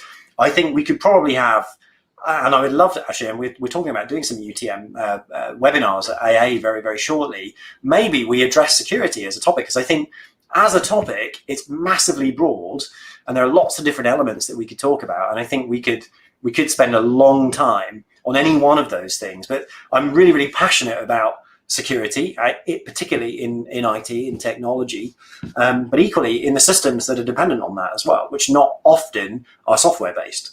So again, it comes down to, for me, security and trust go together. But folks, when they ask those questions, I think it would be really helpful if you could qualify them a little bit more and just kind of give me a bit more of a steer on the kind of aspect of security you'd like to ask a little bit more about, because it is such a broad topic. It's almost like saying, how does aviation work? It's such a broad thing. There's lots of things in it. Here's another one. Pat, go on then. With this UTM, you've got all these drones reporting their position that they establish through GPS and so forth, and you're integrating it into the managed national airspace, and the pilots have their own methods of determining positions. What happens if there's a coronal mass ejection and GPS connectivity is lost, and suddenly you have manned aircraft in the same airspace as unmanned aircraft? The difference being that the manned aircraft have other methods of verifying their positions. They've got navigational beacons and so forth, and you've got radar. But with the drones, there's no way for them to know where they are. So how do you avoid collisions? So I think this is where we have to start looking at various different onboard capabilities. So this is typically your detect and avoid type scenarios. And then you're also going to have to combine that with plan to avoid. And the thing that we try and apply here at Altitude Angel is when an aircraft comes online into our network, it can declare its capabilities to the platform. And then we have a different corresponding set of behaviors that work with that. So a good example would be in your rather doomsday coronal mass ejection scenario, assuming the aircraft themselves haven't all fallen out of the sky because they're dependent on electronics, and electronics have suddenly flipped and nothing works anymore. So bear with me on this one, Bruce. I'm trying to go with it. What would actually happen in our system is the aircraft would declare what type of proximity sensing technologies it has. So a good example would be, I've got compass point ultrasonics, or I've got LiDAR as two differentiators. And then as the aircraft flies, while it's in contact with the platform, we're pre-registering escape vectors in our platform that have almost like a temporal drop-off over the next 5 seconds, 10 seconds, 15 seconds. And then we're distributing different escape plans to different aircraft in the vicinity, so that in the event that you lose connectivity to the UTM and you're managing a conflict, you've at least got a period where you can do that conflict resolution in a known and planned way. So everyone goes to the known location rather than drones with compass point sensors simply bouncing off each other, trying to avoid each other. So that's kind of step one, is you still got to plan and sequence to degrade gracefully based on the type of capability loss that you've got. Does that kind of help answer your question a little bit? Yeah, it does. You've thought of everything, eh, Richard? Oh, it's so cunning, so clever. I don't want to give that impression, right? There's so much we don't yet know, but equally we're trying to solve, again, the way that we hang on a minute. Hang on, Richard. I need to stop you there. Every single UTM press release that I see, bar a few, tell us that they do know everything and they have the solution and everything's going to be all right. Just please send us the cash. So I'm not sure in your industry you're allowed to say that. Well, I think you do see a lot of fiction, and actually, it doesn't matter the size of the company. I've seen some extremely large defense companies do these types of press releases. I've seen some young, scrappy startups do it as well. There's obviously a commercial interest in almost everything that gets done these days. But equally, there are some things you can't fool around with. And in aviation, reputation is everything, right? So if you're going to be building a system, and coming back to James's question, I saw he'd updated it, you're going to need a system which you can trust. You're going to need a supplier that you can trust. And the moment you start talking about capabilities you don't have or services you can't deliver, you're going to start eroding that reputation and therefore hindering your ability going on. I see Patrick, I've got the comments up now. I can see Patrick's going at it here as well with some sort of, something is snake oil, but I don't know what is, everything possibly. But we'll come back to that, Patrick. But James's question, he's revised his question and he's asked, how secure and resilient would UTM core need to be if you want to support the 1.2 million drones flying autonomously by 2023, as predicted by Airbus? So he has indeed updated that question. I'm still going to pull it apart though, because talk about security and resilience as different things. Let's talk about resilience. Resilience depends on the type and the classification of the operation as well as the location of that, right? So if you talk about a traditional cloud-based system, most people talk about resilience in terms of SLA points, i.e., let's have 99.9% availability or 99.99999% availability. All great, but if you happen to fall in the 1/1000th of 1% of not having connectivity while you fly, that's going to really suck. So from a resilience perspective, you've got to be able to still deliver some kind of service, even in a performance degradation scenario. And actually looking at distributing your primary services across multiple platforms helps to mitigate that risk. Then we're into probabilities, what might happen if, and then you try and design for those. And there are hundreds, quite honestly, hundreds of those scenarios that we think about at AA and we try and provide mitigations for. And then on the security aspect again, maybe you're talking about things like cryptography and the protection of customer information when you're, handling 1.2 million position reports for drones. Again, they're all different types of data stores that we use depending on the type of data that we're storing and how long we need to store it for and who needs access to it and where it needs to be provisioned based on the territory that it's in. So for example, if it's data for a European customer, it can only reside on our servers that are within the European Economic Area. If it's data about an American citizen, for example, it can only remain on servers in America. So there's loads of different aspects to this, and I'm not trying to evade them, I'm trying to answer them, but I'm also trying to give you a few more hints about some of the variables that we might need to be able to move that security conversation along. Because again, earlier on, I'm not sure if you were here for the whole podcast, but we were talking about security of ADSB and broadcast technologies. So there's loads of different aspects to that. And so the other aspect of the other aspect of security I wanted to ask is, where does all that anti-drone technology fit in? Would UTM be managing those? What if someone comes in with some kind of electromagnetic pulse gun and decides to jam, drone signals? Who manages that?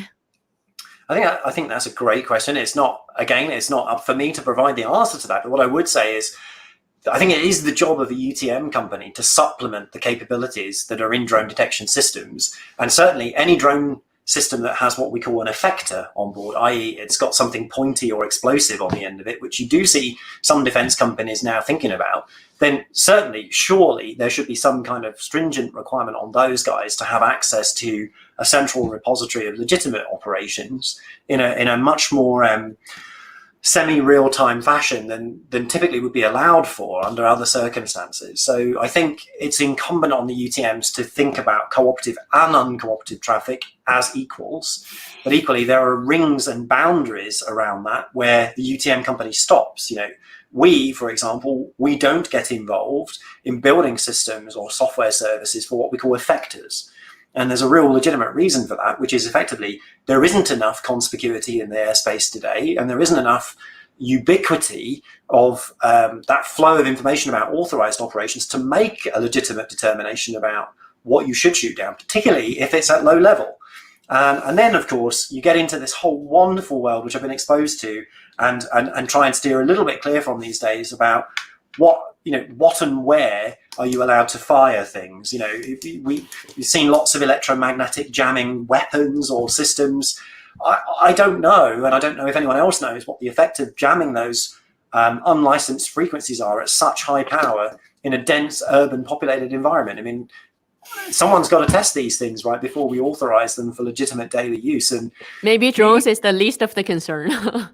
Maybe drones is the least of the concern at that point. But as we pointed out in the past, actually in some security scenarios, the types of defense systems being developed and deployed maybe aren't the ones that are actually best placed to actually mitigate the most likely risk. So for example, parking up at an airport with a drone that is going to be pre-programmed and not have an RF or a wireless link on board, and perhaps even over a very short distance can use an inertial navigation system or even a visual-based one, isn't going to be susceptible to RF jamming.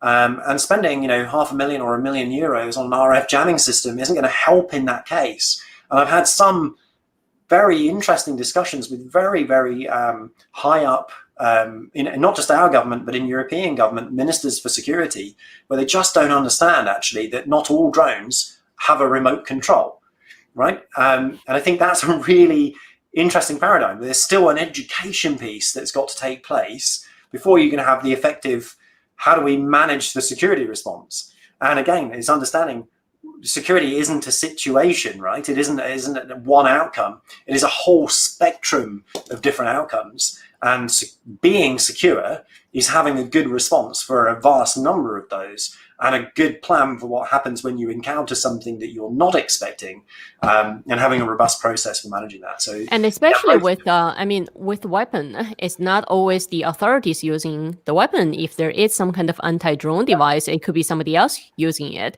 What if, just hypothetically, thinking when logistics with trucking really started picking up, how many trucks were getting hijacked because they were carrying valuable items? So would someone be able to, use the remote ID to identify drones that deliver valuable items and be able to intercept those? I think you raise a really valid point. And even if we manage to solve with some agreed mechanism encrypting those signals, it's still a property of RF to be able to work out where those signals are originating and how they move and how they transit. And honestly, I think that's going to be a challenge going forward. Equally, I'm reminded of the fact that, you can buy for, I think it's about $35 you can buy a GSM waveband jamming device, which is massively illegal to use, but still incredibly easy to obtain. And this is a reminder, again, to a lot of those regulators out there that think just because you regulated for something to be in a secure waveband doesn't mean it's actually going to be secure. You can wrap it in legislation. It is illegal to murder, right? It is illegal to speed, but these things still happen, and they happen in quite substantial and scary numbers. So again, we have to understand, in aviation, management of risk has never been about the elimination of risk. And that's one of the most refreshing conversations I've had with some of the most forward-thinking regulators. They're not trying to eliminate all risk. They're trying to understand it, quantify it, and manage it. And I think that's a really interesting paradigm. And I think you can have a meaningful UTM discussion with folks who understand that element. Yet, strangely enough, when they look at the actual data relating to the risks associated with the drones and how small it is, they still want to regulate the snot out of it. So one thing, Richard, do you see a time when drones are integrated into the same airspace as manned aircraft, or are we best advised to use that vertical separation thing? Because no matter what happens, barometers keep working. You can always maintain a vertical separation, even if you can't maintain separation in the other axes.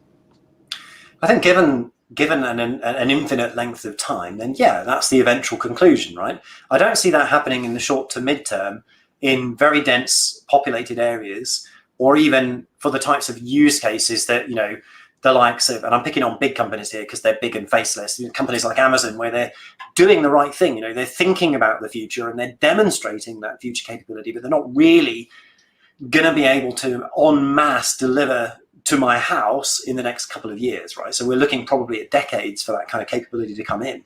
But do I see, for example, UAM type workloads coming in and mixing in with regular air traffic? Yes, I do. And I think that will happen much, much sooner, but less in the reach of folks like you and me, and more in the reach of multi-millionaires that want to travel between the East River and the West River in New York, right? Where they're already doing this by helicopter on a daily basis. They want a cheaper way and they want a quicker way of doing it, right? So you're going to start to see these really interesting use cases come in. But I do think the one that I think gets less attention because it's almost less sexy, but from a commercial perspective is much more viable, is big transport companies like DHL and FedEx and UPS, and insert your favorite transport company here, who are already moving enormous quantities of package annually by air. They land these huge cargo jets at big hub airports, and then they decant them into lots and lots of smaller aircraft. Now, starting to see a percentage of those move to automated operations makes sense, particularly when you look at the highly regulated aviation traffic environment, and then you also look at the highly unionized pilot industry around the world. And restrictions on how long pilots can fly and how far they can fly and what they can do. And then you look at a tiny aircraft that they're carrying anyway and how much of that is taken up by this organic squishy thing in the middle. If we could just get rid of these pesky pilots, right? This is what these companies are thinking. And we could fly more often. We could get more packages to people more quickly. We could fly more efficiently. So I do think you're going to see, between these environments where we're already moving lots and lots of air transport on a daily basis, and we've already done a good job of stopping members of the public wandering onto the runway, these are where you're going to start to see really, really strong industrial use of drones in the short term. And I'd be really interested to see how that unfolds and how UTMs can really help to de-risk those operations and make that happen. Because if we can start it with cargo, we can then more easily port it to people. Well, FedEx are desperate to turn their caravan fleet autonomous.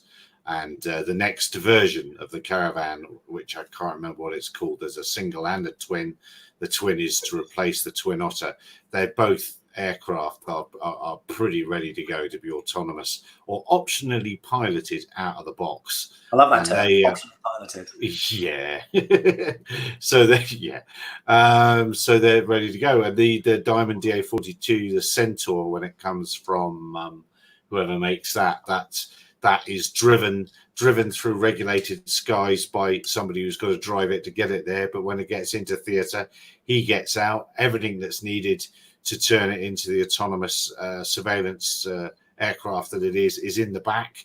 So the bloke driving deploys it and gets it there, and when it's in theatre, away it goes. So yeah, that size, that's absolutely coming ahead of all these fancy WYSIWYG modern rendered things. It's going to be reliable old airframes with millions of hours on them that people can fix all over the world and understand how they work.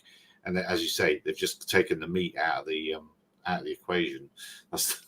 Sorry, that was a little rantet, wasn't it? But I absolutely see that coming. Yeah, I think it's a really interesting point. I mean, again, serviceability and understandability are going to be keys to regulators getting their hands around it. And I was horrified, actually. I bought a new BMW a year and a half ago. First new car I've had for a very long time. And I opened the bonnet or the hood of my car, and it's just got a giant cover over it with like screws and the logo BMW. And I thought, I'm gonna whip this off. I want to see what's under here. At which point there was another cover and more covers, and no understanding of where the engine was now. It's just very, very confusing. And my last car, I could literally go into with a spanner and a socket set and understand what was going on. And there's so many electronics in my car. It's almost like it naturally can't be a car without the electronics anymore. So again, I think understandability, not just in the technology, but in the processes that go with it, are going to be key to getting this technology out there. But for that reason, as you point out, I think it's going to be the airframes that have, 1 million flight hours and a big, robust maintenance track and a what's the word I'm after? Production line that people understand and is regulated. Those are going to be the ones that get out there and start flying autonomously in a very short period, and that is going to be a really exciting time. I agree. Look, we've left Nicola there all alone. He's just quietly sitting on the side and observing things. Because I no doubt what his officer. I expect what he's expecting is to come in and tell us how he has heroically found the missing airframe. That's what I'm fully expecting to hear from him. Over to you, Nicola. Tell us the exciting news. I thought we closed the chapter on that one. Oh yeah, we did, didn't we? Did we draw a line under it and decide? It never grows old, though. It doesn't grow old, does it? No, it'll never grow old. No, especially this. Actually, they've limited the access to the mountain now for some weird reason, because virus really likes to spread around trees. Have they renamed it Mount Covis? So, how are you? We haven't asked you about your restrictions. Are you in lockdown in over there as well? Well, we're advised to stay indoors. Nobody's forcing you yet. They have locked access to some of the cities, including the capital, in or out. Parks and public areas are also off limits for some weird reason. I can understand them not allowing groups of people in there, but single people just going in there to do some sports. It's ridiculous. And I really don't understand cutting off access to the mountain. It's not like 500,000 people are going to go there at once.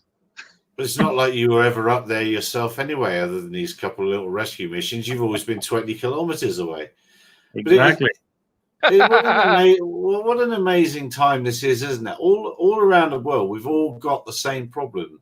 Other than normal day-to-day life big problems, when has this ever been?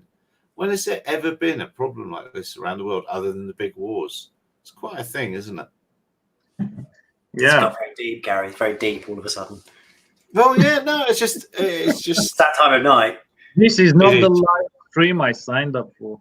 How do I get off this mission? Yeah, I haven't done now. Yeah, all right. Fair enough. At least all of that time indoors. Actually, funny thing is, not a lot has changed for me, really, because I used to sit indoors all day long building planes before, and I do the same thing now. So, yeah, other than just seeing occasionally throughout the day some friends for lunch or something else, so nothing else has happened. I'm sitting indoors all day in my workshop, putting together planes or just wasting time. It's virtually the same for me. It's virtually been the same for me. The main difference is the lack of fire in Nicola's workshop, whereas there's more fire and destruction in your workshop, Ian. There is. What I'm missing are the celebrity appearances, opening the supermarkets and all that sort of stuff. It's just maybe this represents the differences in Ian and Nicola's manufacturing methods. Maybe Ian forges all of his airframes from the fires of Mount Doom. Down in Wales. I am actually manufacturing, as we've been doing this podcast, I'm manufacturing a holder for a LiDAR sensor for the front of the for the rover. I've been building the paneling for it. Look at that. Look how nice that looks now. Wow, that's that's ATM grade, I think. It's getting there. So we've got a LiDAR sensor, which is going to be an infrared LiDAR sensor on the front. And which LiDAR sensor is that? If I've still got the stick on it, I can't remember. Is that not a lightweight one? Yeah, it is. It's a lightweight. It's the little. Because they've asked me to go up. That's up in Johannesburg, so they said I must go up and have a look and have a poke around. We use them. Yeah. So that's going to be on the front of the rover. So I'm manufacturing the panels to go around it at the moment. It's one of those projects that's just gone on way too long. I need to get it finished. You say ATM. You mentioned ATM grade twice. I've seen the ATM in our village in the main road. They use 3 sticks of dynamite. The first one blows the front door open. The second one blows. There's another door, and the third one flings it out into the road so you can get to the cash. Twice I've seen an ATM in the middle of the road here. So ATM grade. It's funny because we live in a world now where when I started doing this years ago, when I was building aircraft and cars, you could never, in the time I've been on this podcast, I've designed 3 panels and printed 2 of them. And it's amazing to think we're in a world where I can build something, print it and adjust it. Just to give you an idea, right? That's the revisions of the panels I had to make to get it right. But design is a process you go through, but you can do this in your home, in a garage, in a workshop in a few hours. And it was unheard of donkeys years ago, and it still blows me away that you can prototype stuff here and now and build stuff. And there is a bit better acceptance of 3D printed parts as well now in actually final goods. People are willing to accept it, especially on low volume goods and things like that as well. And when we're in situations like this, one of the jobs today, among the many other things I've done, is to get this bit finished. And, it never goes straight to plan because you end up with that many failures. But when you get it right, it's done. You just can't turn your back on a 3D printer, because the second you turn your back on a 3D printer, the bloody thing will fail. It's inevitable that the second you leave it alone, it will go horribly wrong. It's Murphy's Law. It's like a dog. When you say wrong, do you mean it just manufactures the part that it always wanted to build? Usually it manufactures tumbleweed. Release me to build what I want to build. I don't want to be you anymore. It's usually tumbleweed. Well, what happens is usually it lets go on the bed, so the part that you're meant to be printing comes off. And then where's my phone? I've got a picture here, no word of a lie. I left it and I thought it's like a 7-hour print. Leave it overnight. What could possibly go wrong? He said. It's been bloody fun. Oh, there it is. Yeah, I know exactly you know what I mean, don't you? Yeah. No, you come back and you're walking in the morning. And the other day, when I was printing the nose piece for the Flying Dragon, first attempt ended up in a tumbleweed. Yeah. Yeah, I don't know if you can see that. but that's what I came out to in the morning. Candy So floss. that's on the floor in your That's shop. in my hand. So that's what I took off the printer. There you go. That's the picture of it on the bed of the. I need to. Oh, that's very pretty. What were you trying to build? Hamster Well, bed? it was actually a rabbit for my daughter. I was printing a toy rabbit. It got that far. Was it a Welsh rabbit? Yeah, until it let go on the bed, and that ended up across the room. There's one the other day where I come in the park, and the park. That's what it looks like when it's finished. Little rabbit. Oh, above and beyond, asking, did you get the Octopi camera working, Ian? Yes, mostly. Mostly. Look, it's 3D printed. Nothing works 100%. It's a 3D printer. He's selling it. He's selling it to me. What printer have you got there, Ian? Is that the Prusa? Yeah, that's the Prusa Mark 3S. Had it a week and a half. So I've just bought that and built it. I've got FlashForge Creator Pro in the back, which I love, but I want to burn it because it's giving me so much pain. It's done things I could never have imagined, but it's also literally wanted me. I want to dance around, put it in a field. Show me where the printer touched you, Ian. Where did the printer touch you? But I bought the Prusa Mark 3S about 3 weeks ago. Absolutely love it. So that one hasn't printed weird candy floss, is it? No, that's the candy floss off the Prusa. Yeah. The Prusa will do candy floss. They'll all do it. So you got any abstract items you could sell as art? Yeah. They're all capable of ruining your day. That's bringing it back to coronavirus here, Ian. Can you print toilet paper or food? Well, you could print filament at 0.1 mil, and I suppose you could wipe your ass with it. It's a little rough. Can you infuse it with aloe vera? That's the next If you printed it, what if you printed it insoluble? That'd be interesting. I wonder what was. But no, it's great to be able to do stuff in a workshop and think, I want a part. I need something. There's to your fit a hole. tip from above and above. You need hairspray on the bed. Yeah, no, I've stopped using it now, and there's a reason for that, because I want these to be finished facing parts, and I don't want it to stain it. And unfortunately, when you use hairspray or any additions, the face of the part is generally contaminated. What's hairspray? Or build lac. There is some stuff called, which is here. I think it's lac. Or is it 3D lac? That sounds like something that makes the build process more. It's basically hairspray. It is literally hairspray. But there's a cool feature. 3 times the price or whatever, I should think. There's a cool feature on the Prusa. It's got a textured build plate, which leaves a lovely finish to the prints. So it doesn't look. Normally. I have the same thing on my Ender too. Yeah, it's good. And they do stick well to it, but sometimes it does let go. Just lets go when you come back to what. Normally you walk in the morning, it just the conversation starts with "What the." And then you start looking around the room and figuring out what's gone on. But can you recycle your plastic? Can you melt it down and make new filament? No. Yeah. I've got a bin full. No. There is a group trying to sort that out. Actually, there is, and then also turn PET bottles into something. James saying there are machines that you can buy and do that in your home, but just never bother with that. Rather throw it. Spool of filament's 20 quid, 20 odd quid. It's not bad. It's cheap. And by the way, Gary, that Flying Dragon's now completely done. And is it? It's not the VTOL. It's the. Yeah. And did you go for the three engine version, or did you go for the? Not yet. It's still just a twin. Might move it onto a remote setup at some point, but we'll have to see how the maiden and the following flights would go. But that thing is huge. What was wingspan again on it? 216 centimeters.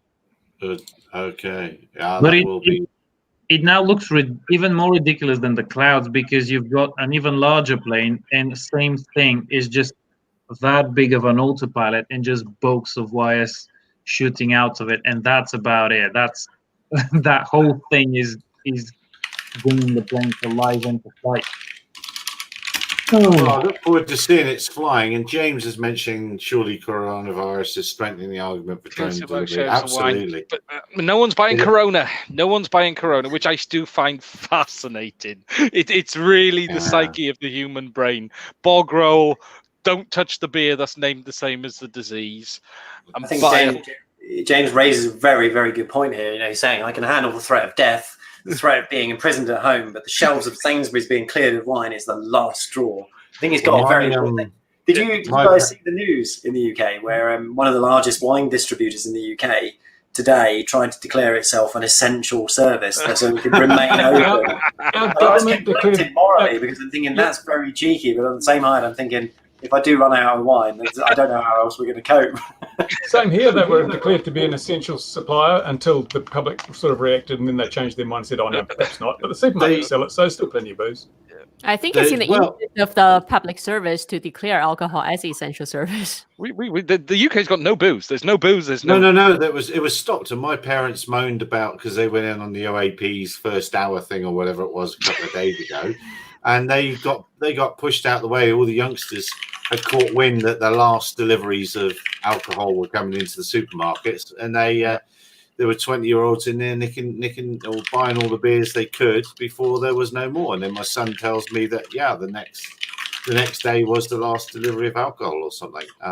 Same here, no alcohol after 6, and we're not sure if it's not going to be stocked. And the bad news that I put out last week that one of the areas of the coronavirus is the winelands in South Africa because a Dutch tourist brought it in there, and a lot of wineries have closed down, so or are closed for the duration. So there could be a shortage of South Africa. So even worse, homemade moonshine is looking better and better.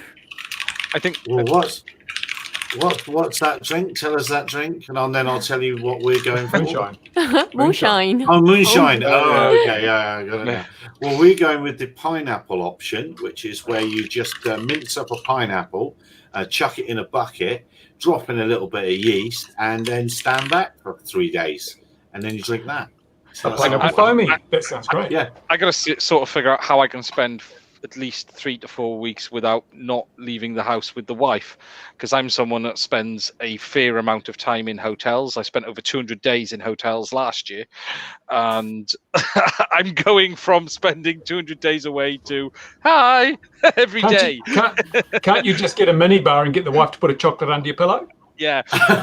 Well, she wasn't very happy when I go a long way back from the fridge. If you go back for a long way from your fridge, it becomes a minibar, doesn't it? Yeah. She wasn't very happy when I complained about the quality of the room service. So, well, in China, as soon as they lifted the lockdown, actually the rate of divorce went up substantially. They've predicted that for just about everywhere, and they've also predicted the baby boom. Baby boom, yeah. It's going to happen, isn't it? It's inevitable. Do we think we'll see any products released? Do we think we're going to see anything in the next 6 weeks, Gary? Well, children at about 9 months. Yeah. But, do you think everyone is going to actually release anything right now? There's a lot of hints of stuff, but I don't know. Well, are we going with the hint of the new DJI thing, or there's all sorts, isn't there? We've got allegedly DJI have been working on something. We've got Autel, the Evo 2 is still not quite here. There's one in someone's hand. I think it was in Norway or Switzerland, which are one of the countries. I don't think Autel's delivering. I thought they released some kind of statement saying they can't deliver because parts aren't manufactured in China. There was a statement that everything's great, and then there was a statement that, hold on a minute, don't trust these dealers because they're not being true. And it now seems that they've probably put a pre-production run together, or just a very small number run to check the line is working, and they've sold them out.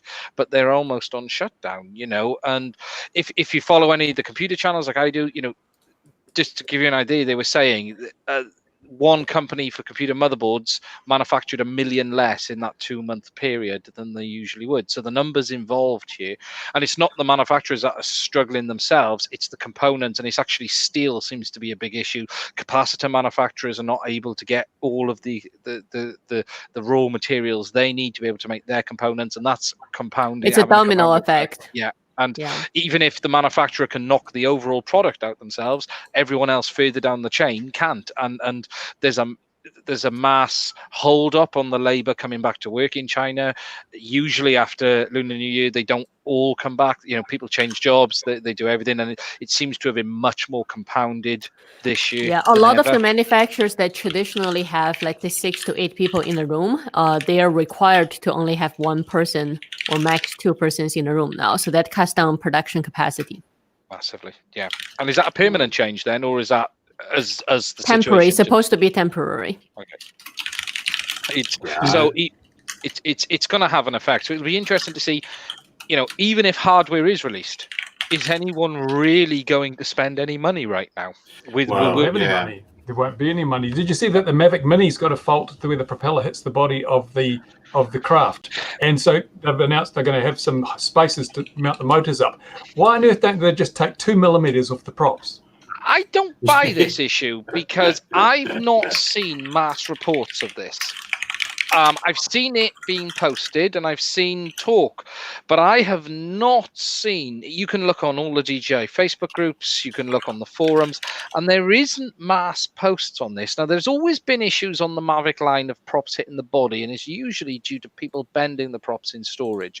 Because of the way the body, if people aren't too careful when they're doing it, you can actually break a bracket on the prop or bend it. I'm not convinced on that. That is a genuine. Okay, it's clearly an issue because someone's had it happen, but I don't quite think it's as manufacturing issue as has been said.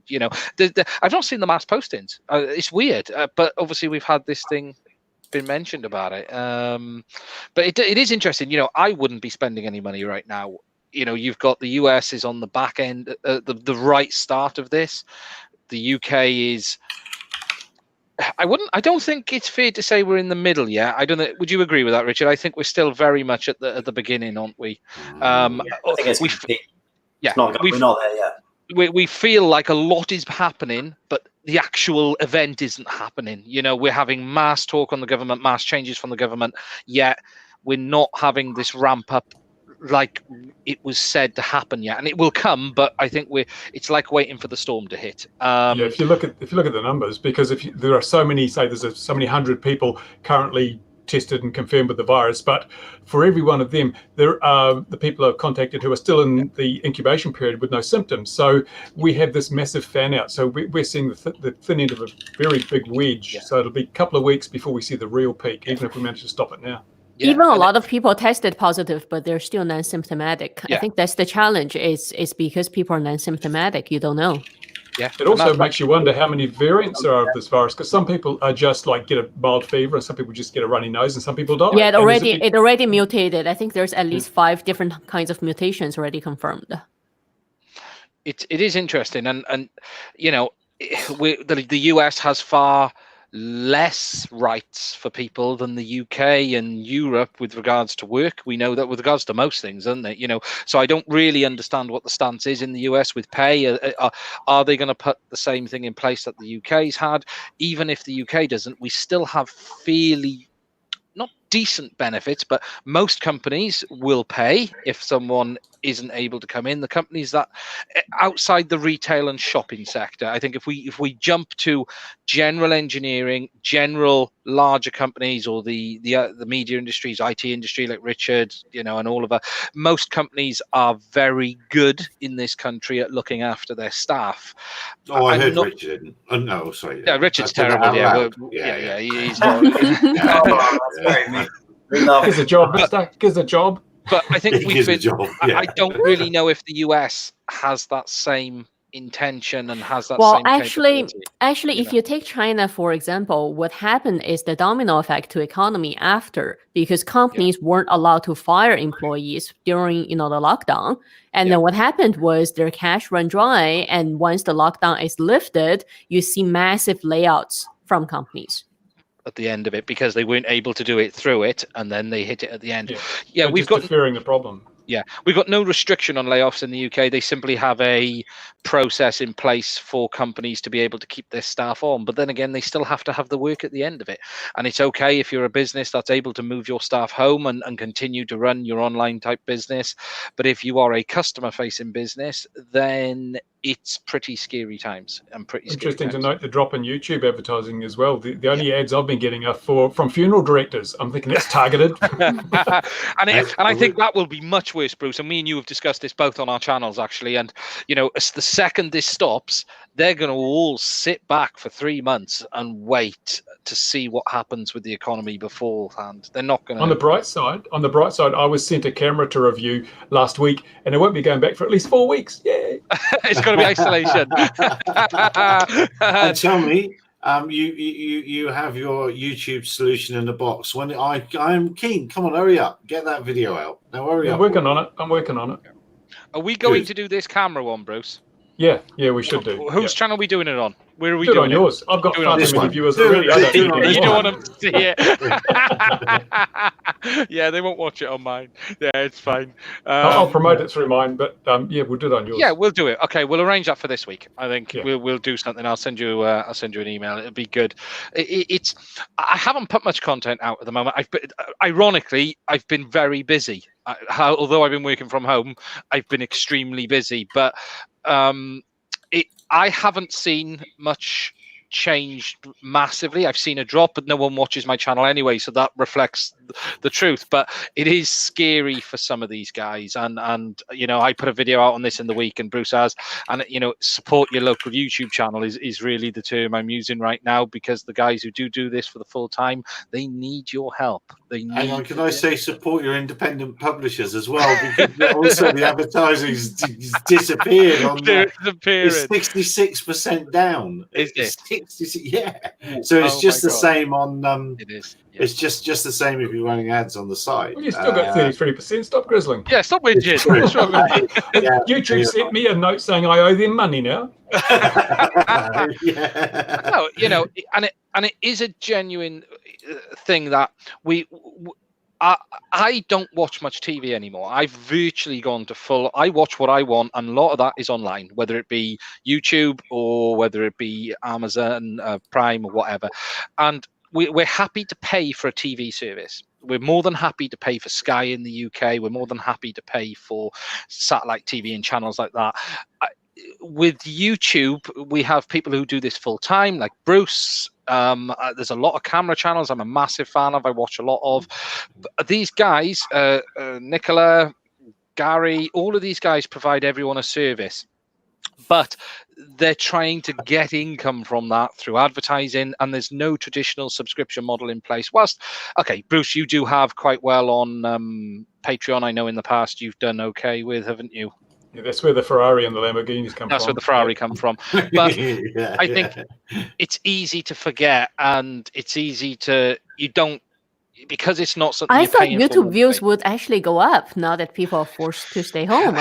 They would actually spend more time watching. They're not watching the traditional content. They're watching all the COVID-19 reports, and we're not doing those, because if you do those, you don't get any money out of them because they're demonetized. So there's no money there. You should do one then, Bruce, on how to manufacture your own toilet paper. Yeah. Yeah.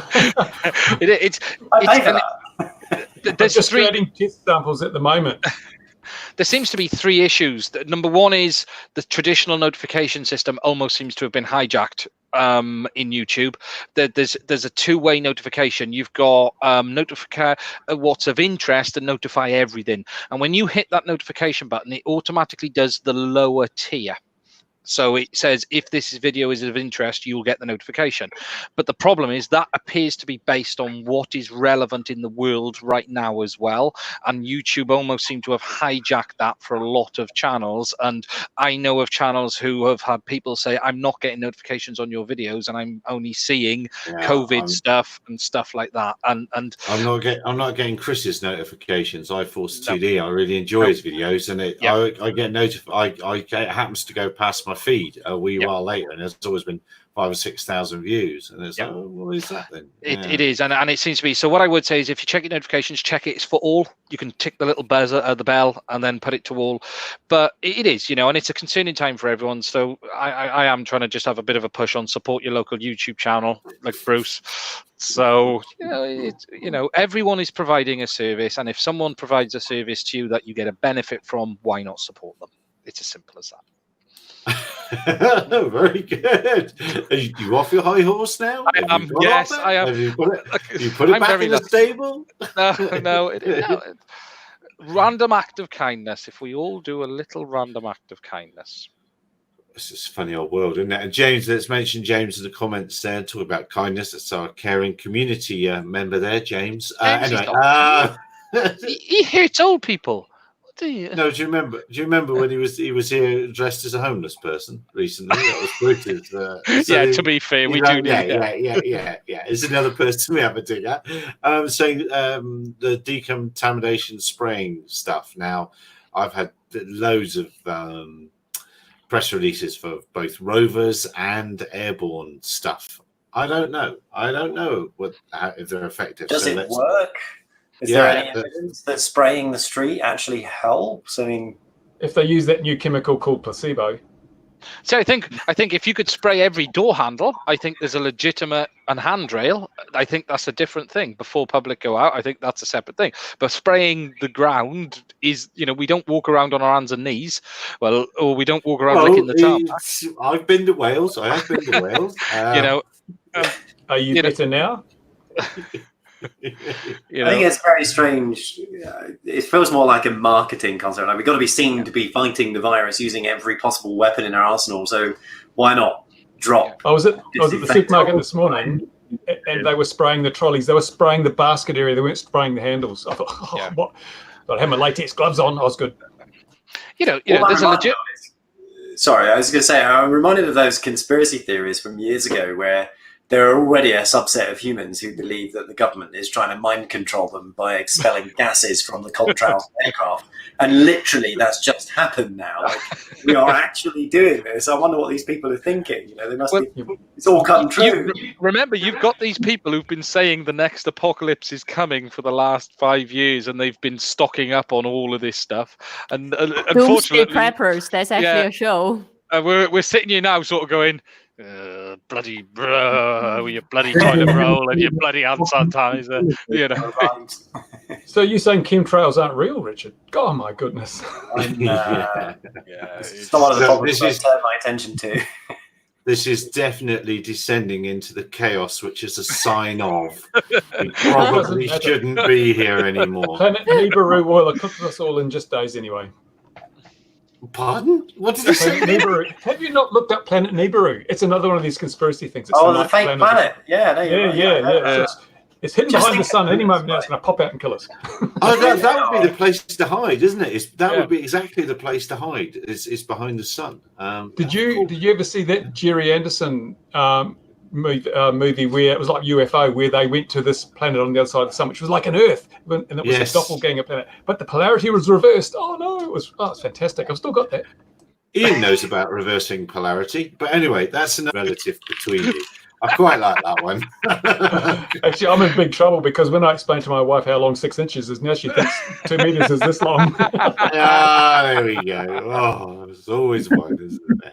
So there's no alcohol involved because it's all run out, so I don't know how this has happened. We're delirious with the fever. Indeed. Dear viewers, thank you very much. Wherever you are in the world, go well. Look after yourselves, and we'll see you again, hopefully, 2100 GMT next week. Who knows? We might all relieve the boredom. Indeed. You've upset James now with a homeless comment. That's the hobo cam, Yeah, I like to keep the head of.